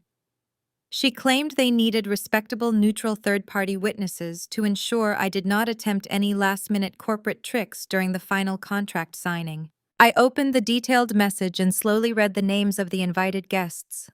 My heart gave a heavy, vicious thud against my ribs as a dark smile spread across my face. They had not just invited random neighborhood friends. Harrison and Brenda had specifically invited 3 of their wealthiest high society connections from the exclusive country club to watch them force their difficult, rebellious daughter into total submission. And right at the very top of that guest list was my father, longtime best friend Bradley, and his elegant, devoted wife of 30 years, Eleanor. My parents were so incredibly blinded by their own desperate greed and their pathetic need to publicly display their absolute dominance that they were intentionally bringing my ultimate weapon directly into my home. They wanted a captive, wealthy audience to applaud their fake benevolence and witness my total humiliating defeat. They had absolutely no idea they were unwittingly assembling the exact audience required for their own spectacular social execution. I typed a quick, polite reply telling my mother that extra guests were perfectly fine and I would simply set a few more plates at the table. Then I walked over to the dining room and carefully arranged a specific seat of honor right at the center of the table directly across from where Sierra would sit. It was a seat reserved entirely for Bradley. At exactly 7 o'clock, the heavy brass doorbell echoed through the silent expanse of the mansion. I stood perfectly still in the grand foyer, taking one final steadying breath before reaching out and pulling the massive oak doors open. The cold evening air swept inside, carrying with it a suffocating wave of pure, unadulterated arrogance. Harrison and Brenda stood at the absolute front of the group, practically vibrating with a sickening sense of ultimate victory. Sierra flanked them wearing a highly inappropriate designer cocktail dress she had clearly purchased with her internet scam money.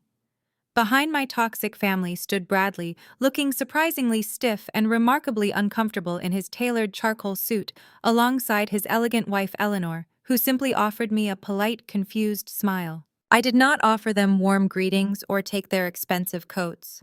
I simply stepped aside and allowed the entire group to flow into my massive modern living room. The space was designed to intimidate, featuring soaring 20-foot ceilings, floor-to-ceiling windows overlooking the dark city skyline, and a massive 80-inch smart television mounted seamlessly into the black marble fireplace. DeAndre was already standing silently in the far corner of the room, wearing a sharp black suit, perfectly playing the role of a neutral observer. My parents immediately fanned out across the room, acting as if they already owned every single piece of luxury furniture.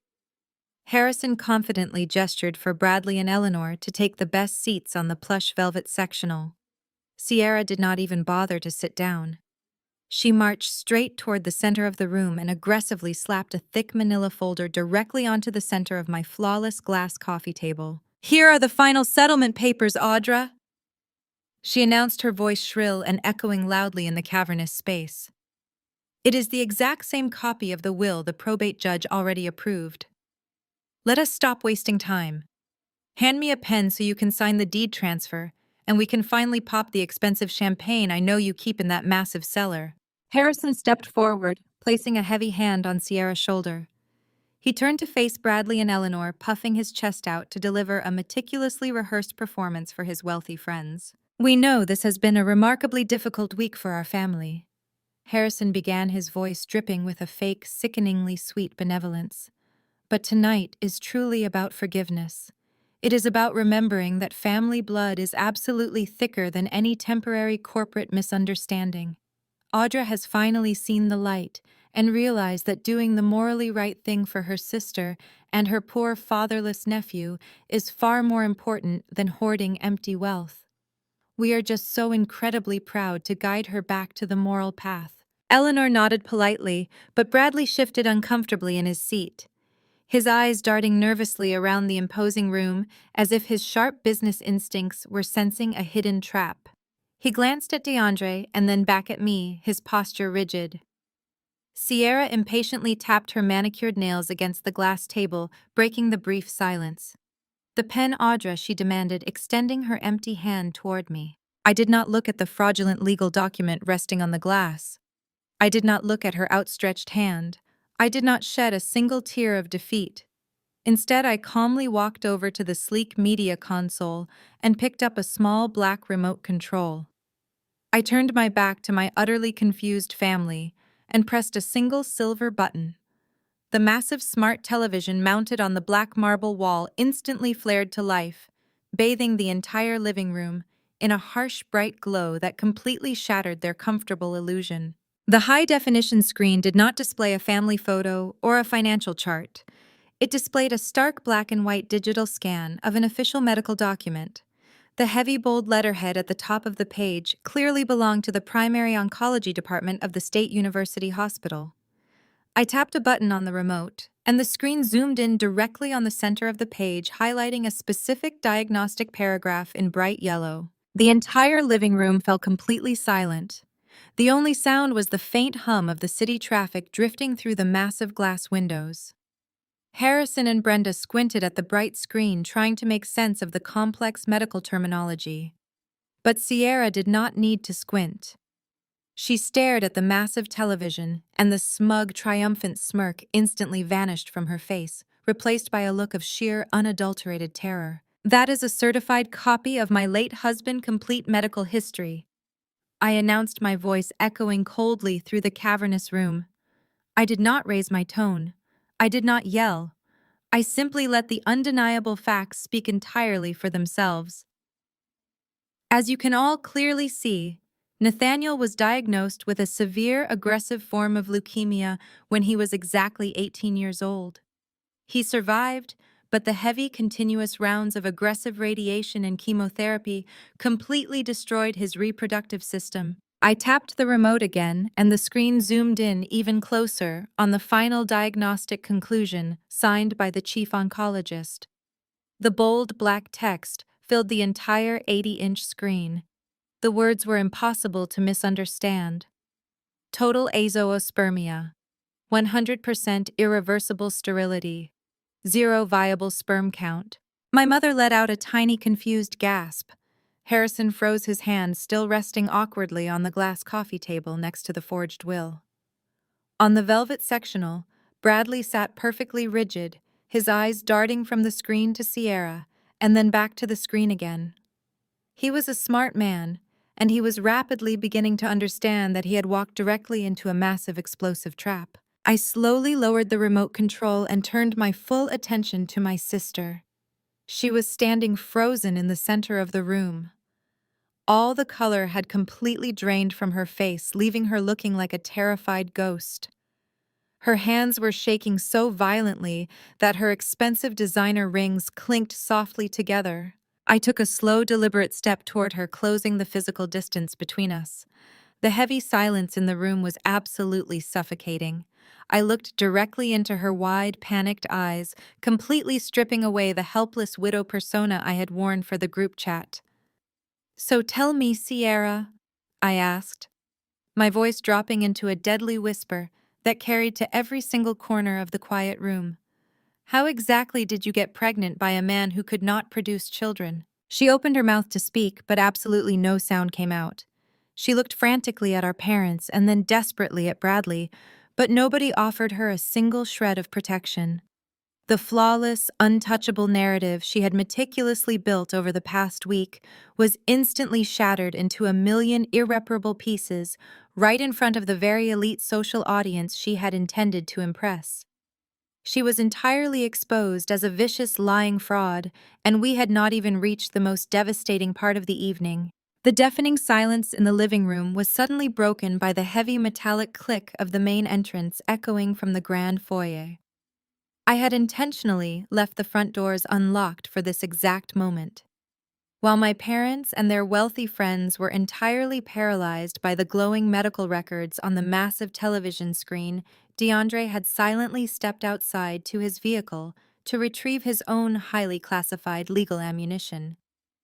He strode purposefully back into the grand foyer and straight into the living room, his heavy footsteps echoing against the polished hardwood floors with the rhythmic precision of a ticking bomb.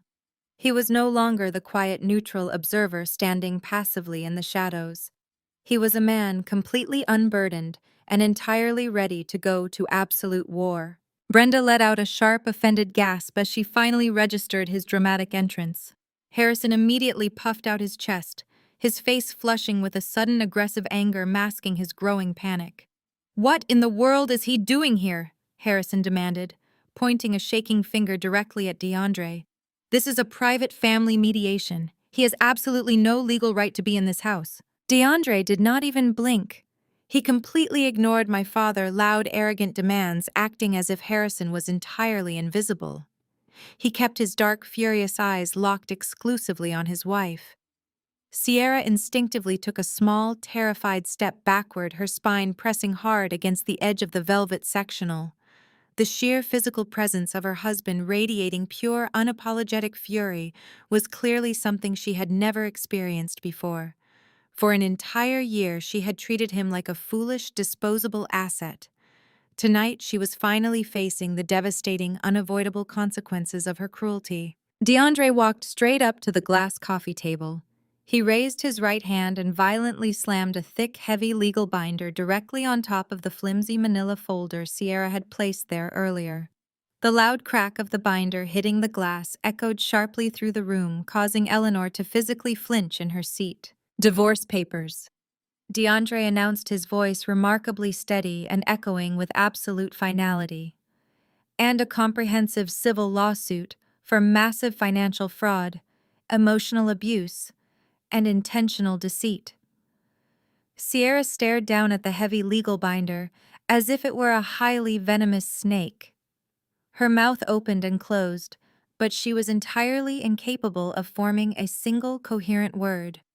Her flawless, impenetrable victim routine was actively disintegrating in real time. "You honestly thought you had executed the perfect crime?"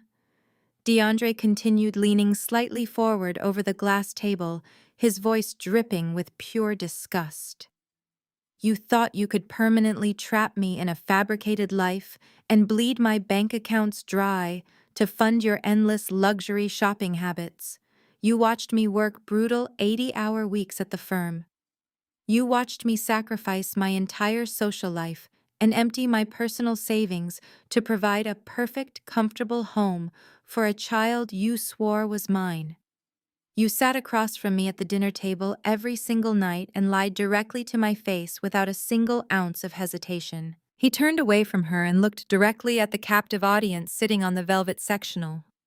He locked eyes with Bradley, whose face had turned an alarming shade of gray. "I am entirely, completely sterile to her endless, pathetic lies," DeAndre stated, addressing the entire room.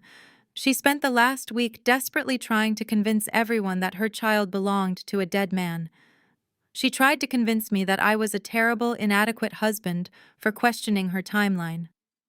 But numbers do not lie, and science does not care about her manufactured internet tears." DeAndre reached into the inside pocket of his tailored jacket and pulled out a single folded piece of paper. He snapped it open with a sharp, aggressive flick of his wrist. "This is a fully certified, expedited DNA report from a highly accredited national laboratory," he declared, holding the paper up for everyone to clearly see. "I had an official swab collected from the child and tested against my own genetics. The results are completely undeniable and legally binding in any family court in this state. I have absolutely zero biological connection to that little boy. The probability of paternity is exactly 0%. I am not the father.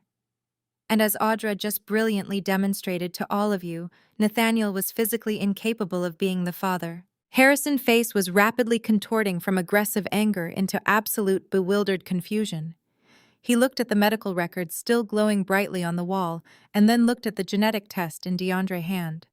"But if neither of you are the biological father," Harrison stammered, his loud, booming voice suddenly reduced to a weak, confused stutter. "Then who is?" DeAndre let out a cold, harsh laugh that lacked any genuine humor. "That is the exact multi-million-dollar question, Harrison. Your sweet, innocent daughter did not just have a tragic momentary lapse in judgment. She engaged in a calculated, reckless affair, and when she inevitably got pregnant, she actively searched for the wealthiest, most convenient victim to permanently stick with the massive financial bill. She used me as her temporary safety net. Then she tried to use a dead man as her ultimate golden lottery ticket." Sierra suddenly dropped to her knees beside the glass table. She buried her face in her manicured hands and began to produce loud, dramatic, sobbing noises. It was a pathetic, desperate attempt to reclaim the sympathy of the room. She was trying to deploy the exact same weapon she had successfully used to manipulate her thousands of internet followers into donating money to her fraudulent campaign. "Stop crying," DeAndre commanded, his voice cracking like a heavy whip across the quiet room. "Nobody in this room is ever going to believe your pathetic, fake tears again. Every single dollar you funneled out of my accounts to buy designer bags to wear in your little victim videos has been meticulously documented. My forensic accountant tracked every hidden credit card and every secret transfer. I am suing you for intentional infliction of emotional distress and massive financial restitution. I am going to legally garnish every single future paycheck you ever earn. You will spend the rest of your miserable life paying me back for the year you stole from me." He looked down at her, completely devoid of any remaining empathy. "My legal team will officially serve those papers to you tomorrow morning. I am taking the car I paid for. I am keeping the house I paid for. I have already officially frozen all of our joint checking and savings accounts, so you cannot steal another single dime of my hard-earned money. You are walking out of this mansion tonight with absolutely nothing but the expensive designer clothes on your back." DeAndre stepped back from the table, firmly aligning himself directly beside me. We stood together, a completely united front against the utter destruction she had attempted to cause. Sierra remained on the floor, sobbing into her hands, but the wealthy elite audience she had desperately wanted to impress was looking at her with total, unmasked disgust. Eleanor clutched her expensive pearl necklace, her eyes wide with total shock. But Bradley remained completely silent, completely paralyzed, staring blankly at the floor as the invisible walls of the trap began to rapidly close in entirely around him. DeAndre did not stop to admire his handiwork. He had successfully dismantled Sierra, but his absolute vengeance was only half complete. He turned his broad shoulders away from his sobbing wife and locked his intense gaze entirely on the velvet sectional. Bradley was still staring fixedly at the floor, completely frozen in a state of absolute terror. He looked like a cornered animal, suddenly realizing there was absolutely no escape from the slaughterhouse. DeAndre reached back into his tailored jacket pocket. He did not pull out another heavy legal binder. He pulled out a single neatly folded sheet of thick premium paper. It was the supplemental ancestry report from the genetic testing facility. He unfolded it with a sharp, crisp snap that made Bradley physically flinch in his seat. "I told you the official laboratory report confirmed that I have absolutely zero biological connection to that child." DeAndre stated, his voice lowering into a deadly calm register as he began to walk slowly across the living room. "But when I sent the swab to the facility, I paid for their premium global ancestry service. I wanted to know exactly what kind of genetic markers I was actually dealing with. I wanted to know the absolute truth without any shadow of a doubt." He stopped directly in front of the velvet sectional, towering over the wealthy older man. Bradley was trembling visibly now. The arrogant, untouchable commercial real estate developer who commanded entire city blocks was physically shaking under the sheer weight of his impending doom. DeAndre looked down at Bradley, and then slowly, deliberately shifted his gaze to Eleanor. The elegant woman was still clutching her pearl necklace, her face a mask of polite, total confusion. She had absolutely no idea why this furious young man was suddenly standing directly in front of her husband holding a genetic report. DeAndre then turned his head to look directly at my father.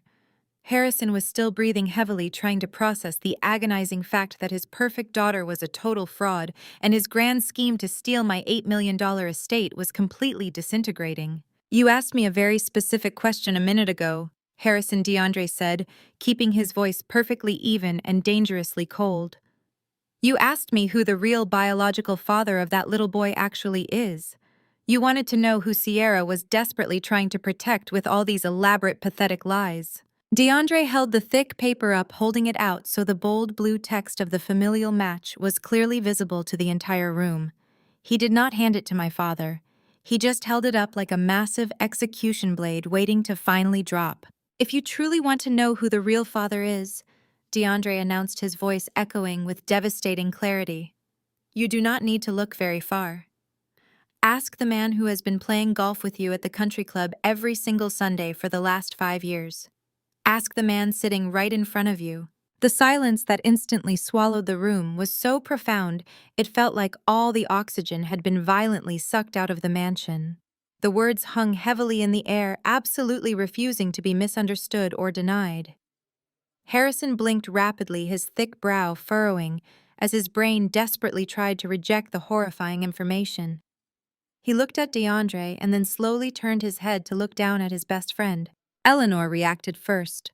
The polite confusion completely vanished from her elegant face, replaced by a sudden, horrifying realization. She looked at the paper in DeAndre's hand and then turned to look directly at her husband of 30 years. Bradley's face was entirely completely drained of color. He looked absolutely nauseous. He did not defend himself. He did not immediately shout that DeAndre was a vicious liar.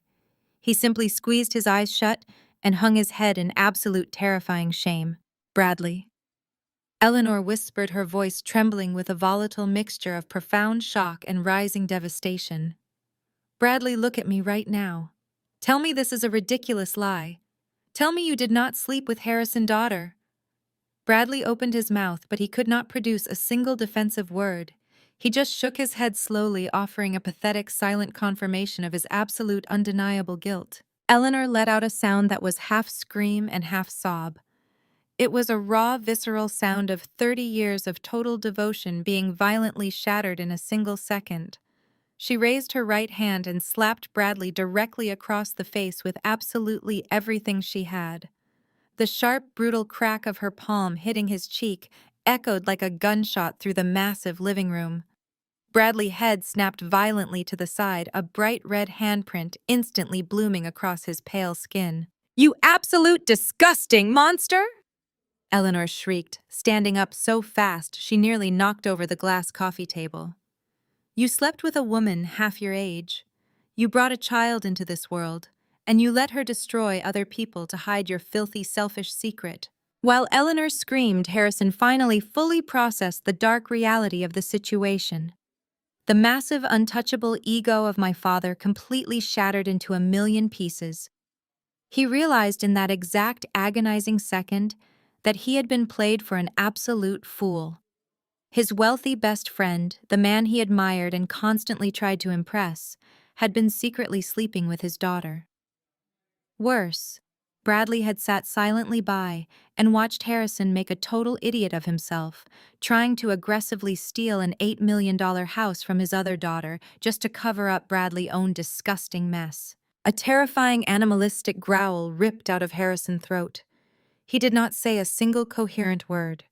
He lunged directly across the coffee table, throwing his heavy frame entirely at Bradley. He grabbed the lapels of Bradley's expensive charcoal suit and violently hauled the older man completely off the velvet sectional. Bradley stumbled forward, crying out in sudden panic, but Harrison was entirely blinded by sheer humiliating rage. He slammed Bradley hard against the black marble fireplace, knocking the wind completely out of him. "You arrogant piece of trash!" Harrison roared, pulling Bradley back and slamming him against the cold marble a second time. "I let you into my home. I completely trusted you. You ruined my family. You made an absolute fool out of me in front of everyone." The pristine living room instantly erupted into absolute total chaos. DeAndre took a very deliberate step backward, completely removing himself from the physical violence he had just brilliantly ignited. He casually crossed his arms and watched the destruction with a look of pure, cold satisfaction. Eleanor was screaming for Harrison to let go of her husband, but she made absolutely no physical attempt to actually stop the brutal beating. Sierra was still on the floor, wailing uncontrollably, her perfectly manicured hands covering her face as her father violently assaulted the wealthy father of her child. Brenda let out a high-pitched hysterical shriek. The flawless high society image she valued above absolutely everything else in her entire life was currently being physically beaten to death against my fireplace. She took 2 uncoordinated steps backward and completely collapsed onto the adjacent velvet sofa. She clutched her chest as she dissolved into a puddle of uncontrollable hyperventilating hysterics, entirely incapable of handling the absolute destruction of her carefully curated reality. I stood perfectly still, watching the incredible physical carnage unfold in my flawless living room. I did not call for my security team. I did not verbally intervene. I simply watched my toxic family completely tear themselves to shreds, knowing that the absolute worst was still yet to come. The violent struggle against the black marble fireplace finally broke when Eleanor let out an absolutely ear-piercing scream. She was not screaming to protect the husband who had just shattered her entire 30-year marriage. She was screaming because the bright red blood from Bradley's busted lip was beginning to violently splatter onto my pristine white imported rug. Harrison froze mid-punch, his heavy chest heaving, as he suddenly realized he was actively committing a brutal physical assault in front of multiple high society witnesses. He released his tight grip on Bradley's ruined charcoal suit and stepped back heavily, wiping a thick bead of cold sweat from his forehead. Bradley instantly slumped sideways, sliding pathetically down the cold marble wall until he hit the hardwood floor, gasping desperately for air like a dying fish. Harrison turned around, his face still flushed a dangerous shade of purple. He looked frantically at the total destruction he had just caused. His incredibly wealthy best friend was bleeding on my floor.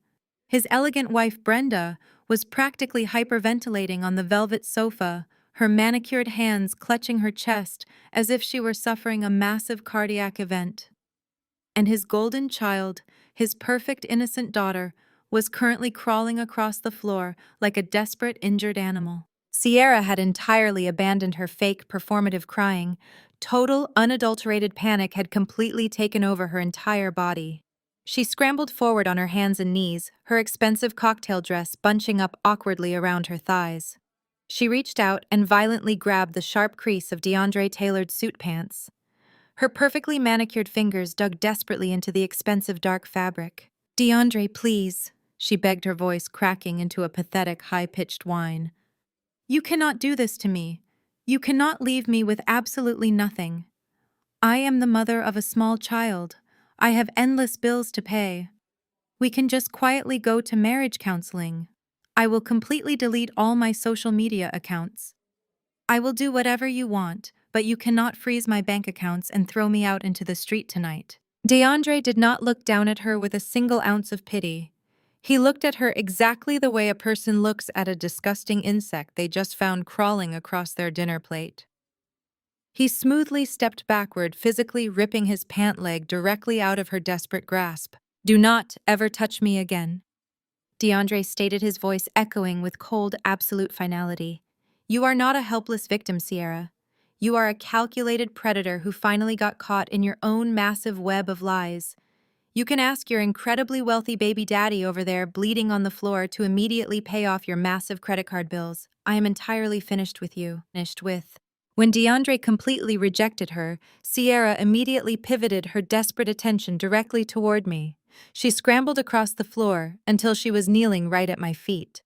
Her flawless makeup was entirely ruined, her expensive mascara running in dark, ugly streaks down her pale cheeks.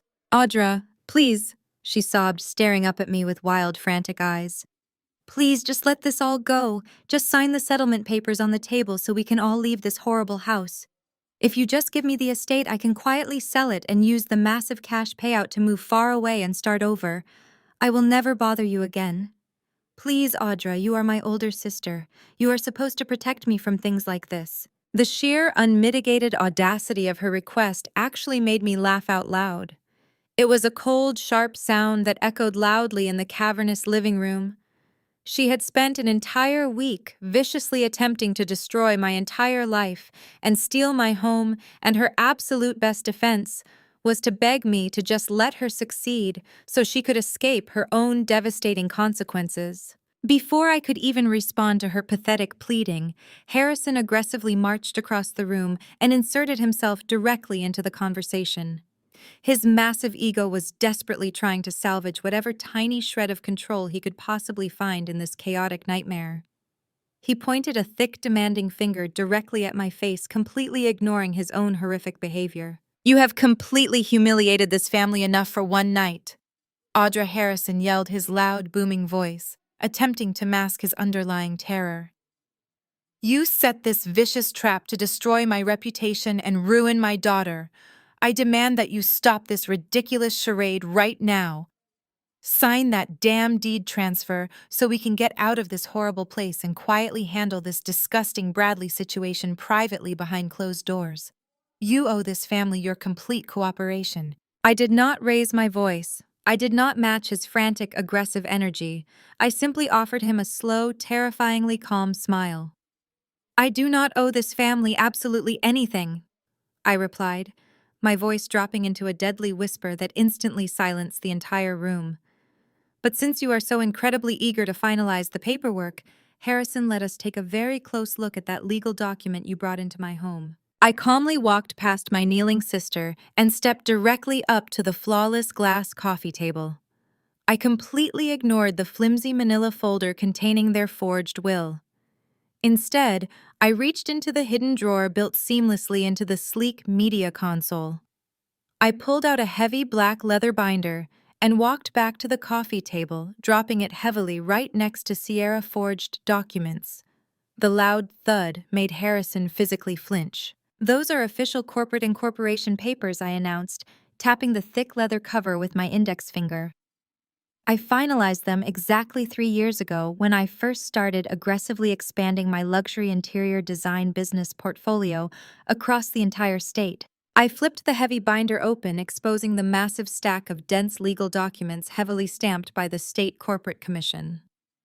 I turned the binder around so Harrison could clearly read the bold black text printed on the very first page. "You see, Harrison, you and Sierra made a massive catastrophic assumption," I explained, my voice echoing with pure, undeniable triumph.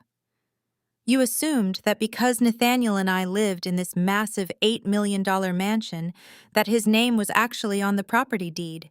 You assumed you could easily use a cheap, horribly photoshopped, forged will to legally force a transfer of his personal assets to his fake biological child." Harrison stared down at the corporate documents, his face rapidly turning the color of wet cement. His eyes darted frantically across the legal text, desperately trying to find a loophole that absolutely did not exist. But Nathaniel was never on the deed. I continued driving the final devastating nail directly into their coffin. "This property does not belong to me, and it certainly never belonged to my late husband. This house and the land it sits on belong entirely to Aura Staging, LLC. It is a completely shielded corporate asset, entirely immune to any personal probate claims or fake inheritance demands." I leaned forward, resting both of my hands firmly on the glass table, completely trapping my father in my intense, unwavering gaze. "You did not just create a fake document, Harrison," I whispered, my voice dripping with absolute venom. "You committed aggressive felony forgery and attempted massive corporate extortion to steal a house from a dead man who did not even own it. And because you explicitly submitted that heavily forged document to a federal probate judge yesterday morning, you have officially crossed the line from a pathetic family dispute directly into a massive federal crime." The heavy silence following my revelation was absolute. Harrison stood completely paralyzed over the glass coffee table, his brain short-circuiting as the severe reality of a federal crime finally crashed down upon his massive ego. He opened his mouth to formulate another pathetic lie, but before a single word could escape his lips, a sharp, piercing wail shattered the quiet atmosphere of the mansion. It was not another one of Sierra's fake theatrical sobs. It was the aggressive, unmistakable scream of multiple police sirens rapidly echoing up the long private driveway. Red and blue emergency lights instantly flooded through the massive floor-to-ceiling windows, violently washing the dark, modern living room in a chaotic strobe of harsh colors. The flashing lights illuminated the absolute terror permanently frozen on my father's face. Brenda immediately stopped her pathetic hyperventilating on the velvet sofa and sat bolt upright, her manicured hands gripping the expensive fabric as if she were bracing for a massive earthquake. Bradley remained slumped on the floor against the black marble fireplace, clutching his bleeding lip and staring blankly at the flashing lights outside. "You did not honestly think I would let you walk into my home and attempt to extort me without severe legal consequences, did you?" I asked, calmly crossing my arms. "While you were busy putting on your fake little performance about family blood and forgiveness, my corporate legal team was actively sitting in the district attorney office. They handed over the high-definition security footage of you aggressively threatening me in this exact room yesterday. They handed over the certified medical records, the undeniable DNA test, and the absolute undeniable proof that your supposedly legal will was horribly forged using a cheap internet template and a stolen signature." The heavy brass knocker on the front double doors echoed violently through the grand foyer, demanding immediate entry. DeAndre did not wait for a second knock. He turned his back on the pathetic scene in the living room and marched straight to the entryway, throwing the massive oak doors wide open. 6 heavily armed, uniformed police officers and a stern lead detective immediately flooded into my home, their heavy boots stomping aggressively across the polished hardwood floors. The detective did not ask for permission to enter the living room. He marched directly toward the center of the chaos, his hand resting firmly on his heavy-duty belt. Sierra instantly scrambled backward across the expensive white rug, frantically trying to put as much physical distance between herself and the approaching officers as humanly possible. She looked absolutely feral, her designer cocktail dress twisted and stained, her flawless makeup completely destroyed by her genuine terrified tears. Sierra and Harrison, the lead detective, announced, his deep voice projecting absolute, unquestionable authority across the large space. You are both being officially placed under immediate arrest. The district attorney has already fast-tracked the warrants. You are being charged with severe felony forgery, attempted grand financial fraud, and massive corporate extortion. Absolutely not! Brenda shrieked, finally finding her voice as she launched herself off the velvet sofa. You cannot arrest them. We are highly respected members of the country club. This is a massive misunderstanding. My daughter is a totally innocent victim of a vicious corporate misunderstanding. The detective completely ignored my mother, hysterical shrieking.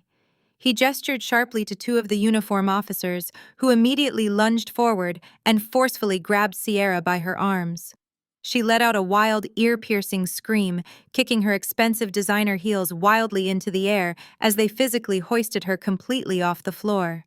"Get your hands off of me!" Sierra violently shrieked, thrashing her entire body side to side like a captured wild animal. "Daddy, do something. Do not let them take me to jail. I cannot go to jail. Daddy, please tell them it was entirely your idea. You forced me to do it." Harrison did not move a single muscle to protect his precious golden child. When 2 other large officers aggressively grabbed his arms and forcefully shoved him face first against the massive smart television, he completely surrendered. The harsh, bright screen still displaying Nathaniel medical records illuminated Harrison's face as the officers violently yanked his arms behind his back. The loud, sharp, metallic click of the heavy steel handcuffs snapping shut around my father's wrists was the single most beautiful sound I had ever heard in my entire life. Sierra continued to scream and violently thrash as the officers forcefully dragged her out of the living room and toward the front doors. Her expensive heels scraped aggressively across the polished hardwood, leaving long, dark marks on the pristine floor. Her desperate, pathetic pleas for someone to save her echoed loudly down the street, completely shattering the quiet, wealthy neighborhood until the heavy doors of the police cruiser violently slammed shut, entirely cutting off her pathetic voice. The detective read Harrison his official Miranda rights in a bored, monotone voice before forcefully marching my defeated, humiliated father out the front door. Brenda attempted to follow them, still loudly shrieking about calling their expensive country club lawyers, but one of the officers firmly ordered her to remain exactly where she was until the entire scene was properly secured. With Sierra and Harrison successfully loaded into the back of the flashing police cruisers, the chaotic energy in the massive living room suddenly vanished, leaving behind nothing but the pathetic, smoking ruins of my completely destroyed family. The flashing red and blue lights slowly faded as the heavy vehicles aggressively pulled away from my driveway, driving the absolute worst people in my life directly to a cold concrete holding cell. I turned my full attention to the remaining trash still lingering in my flawless home. Bradley was still slumped entirely against the fireplace, his expensive suit covered in his own blood, and his massive untouchable reputation completely obliterated. Eleanor slowly stood up from the velvet sectional. She completely ignored my mother, who was softly sobbing into her hands. She walked deliberately over to her bleeding husband and stared down at him with eyes as cold and hard as solid diamonds. Eleanor reached down and violently grabbed Bradley's left hand. She did not offer to help him stand. Instead, she forcefully ripped the heavy gold wedding band directly off his finger.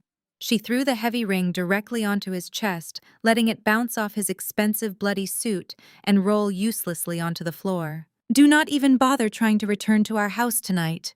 Eleanor stated, her voice perfectly steady and dripping with pure, absolute venom.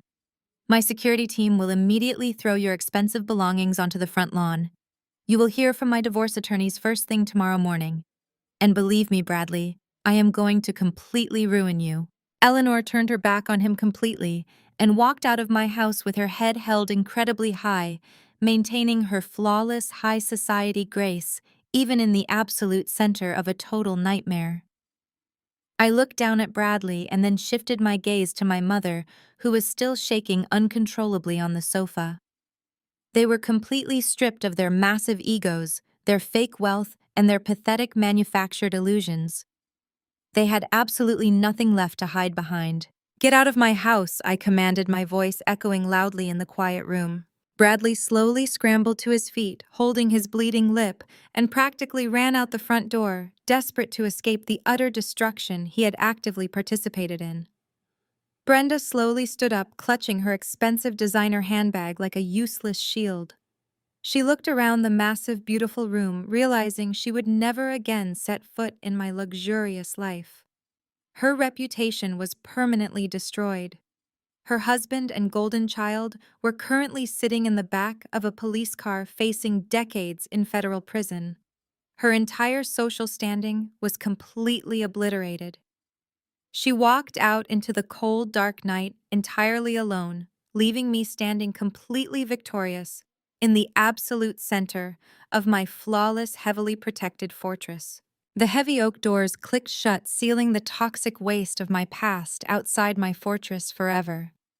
The massive, complex legal system moved with a brutal, ruthless efficiency that completely destroyed whatever pathetic illusions my arrogant family still harbored. Sierra did not get her dramatic, highly publicized trial, where she could continuously manipulate a sympathetic jury with her fake internet tears.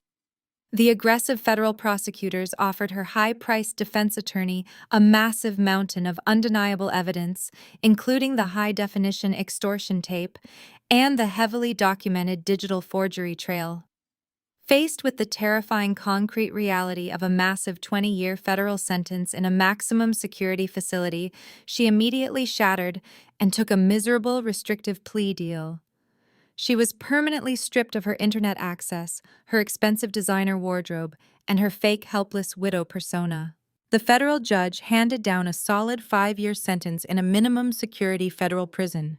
She was officially a convicted felon, and the massive viral internet community she had relentlessly manipulated completely turned on her, tearing her digital reputation to absolute shreds in a matter of hours. Harrison did not fare any better in the chaotic aftermath.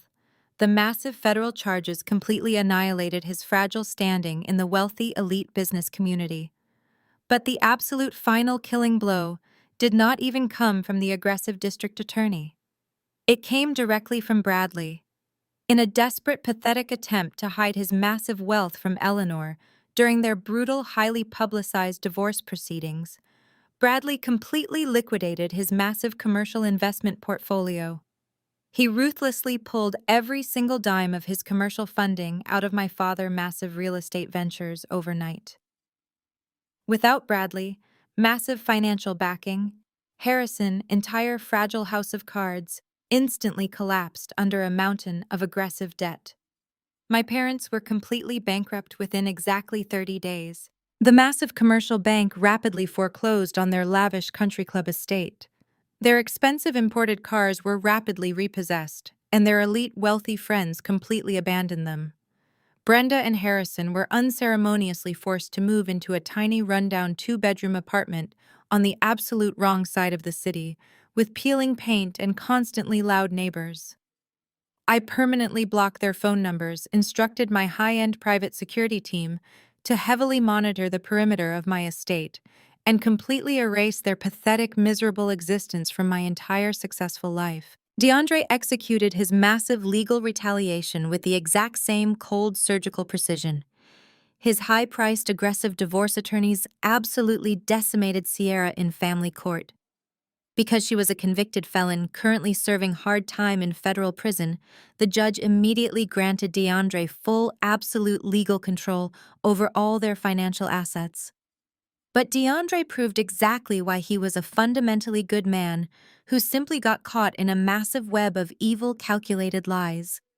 He did not ruthlessly abandon the innocent little boy who had been violently weaponized in this massive, disgusting scheme.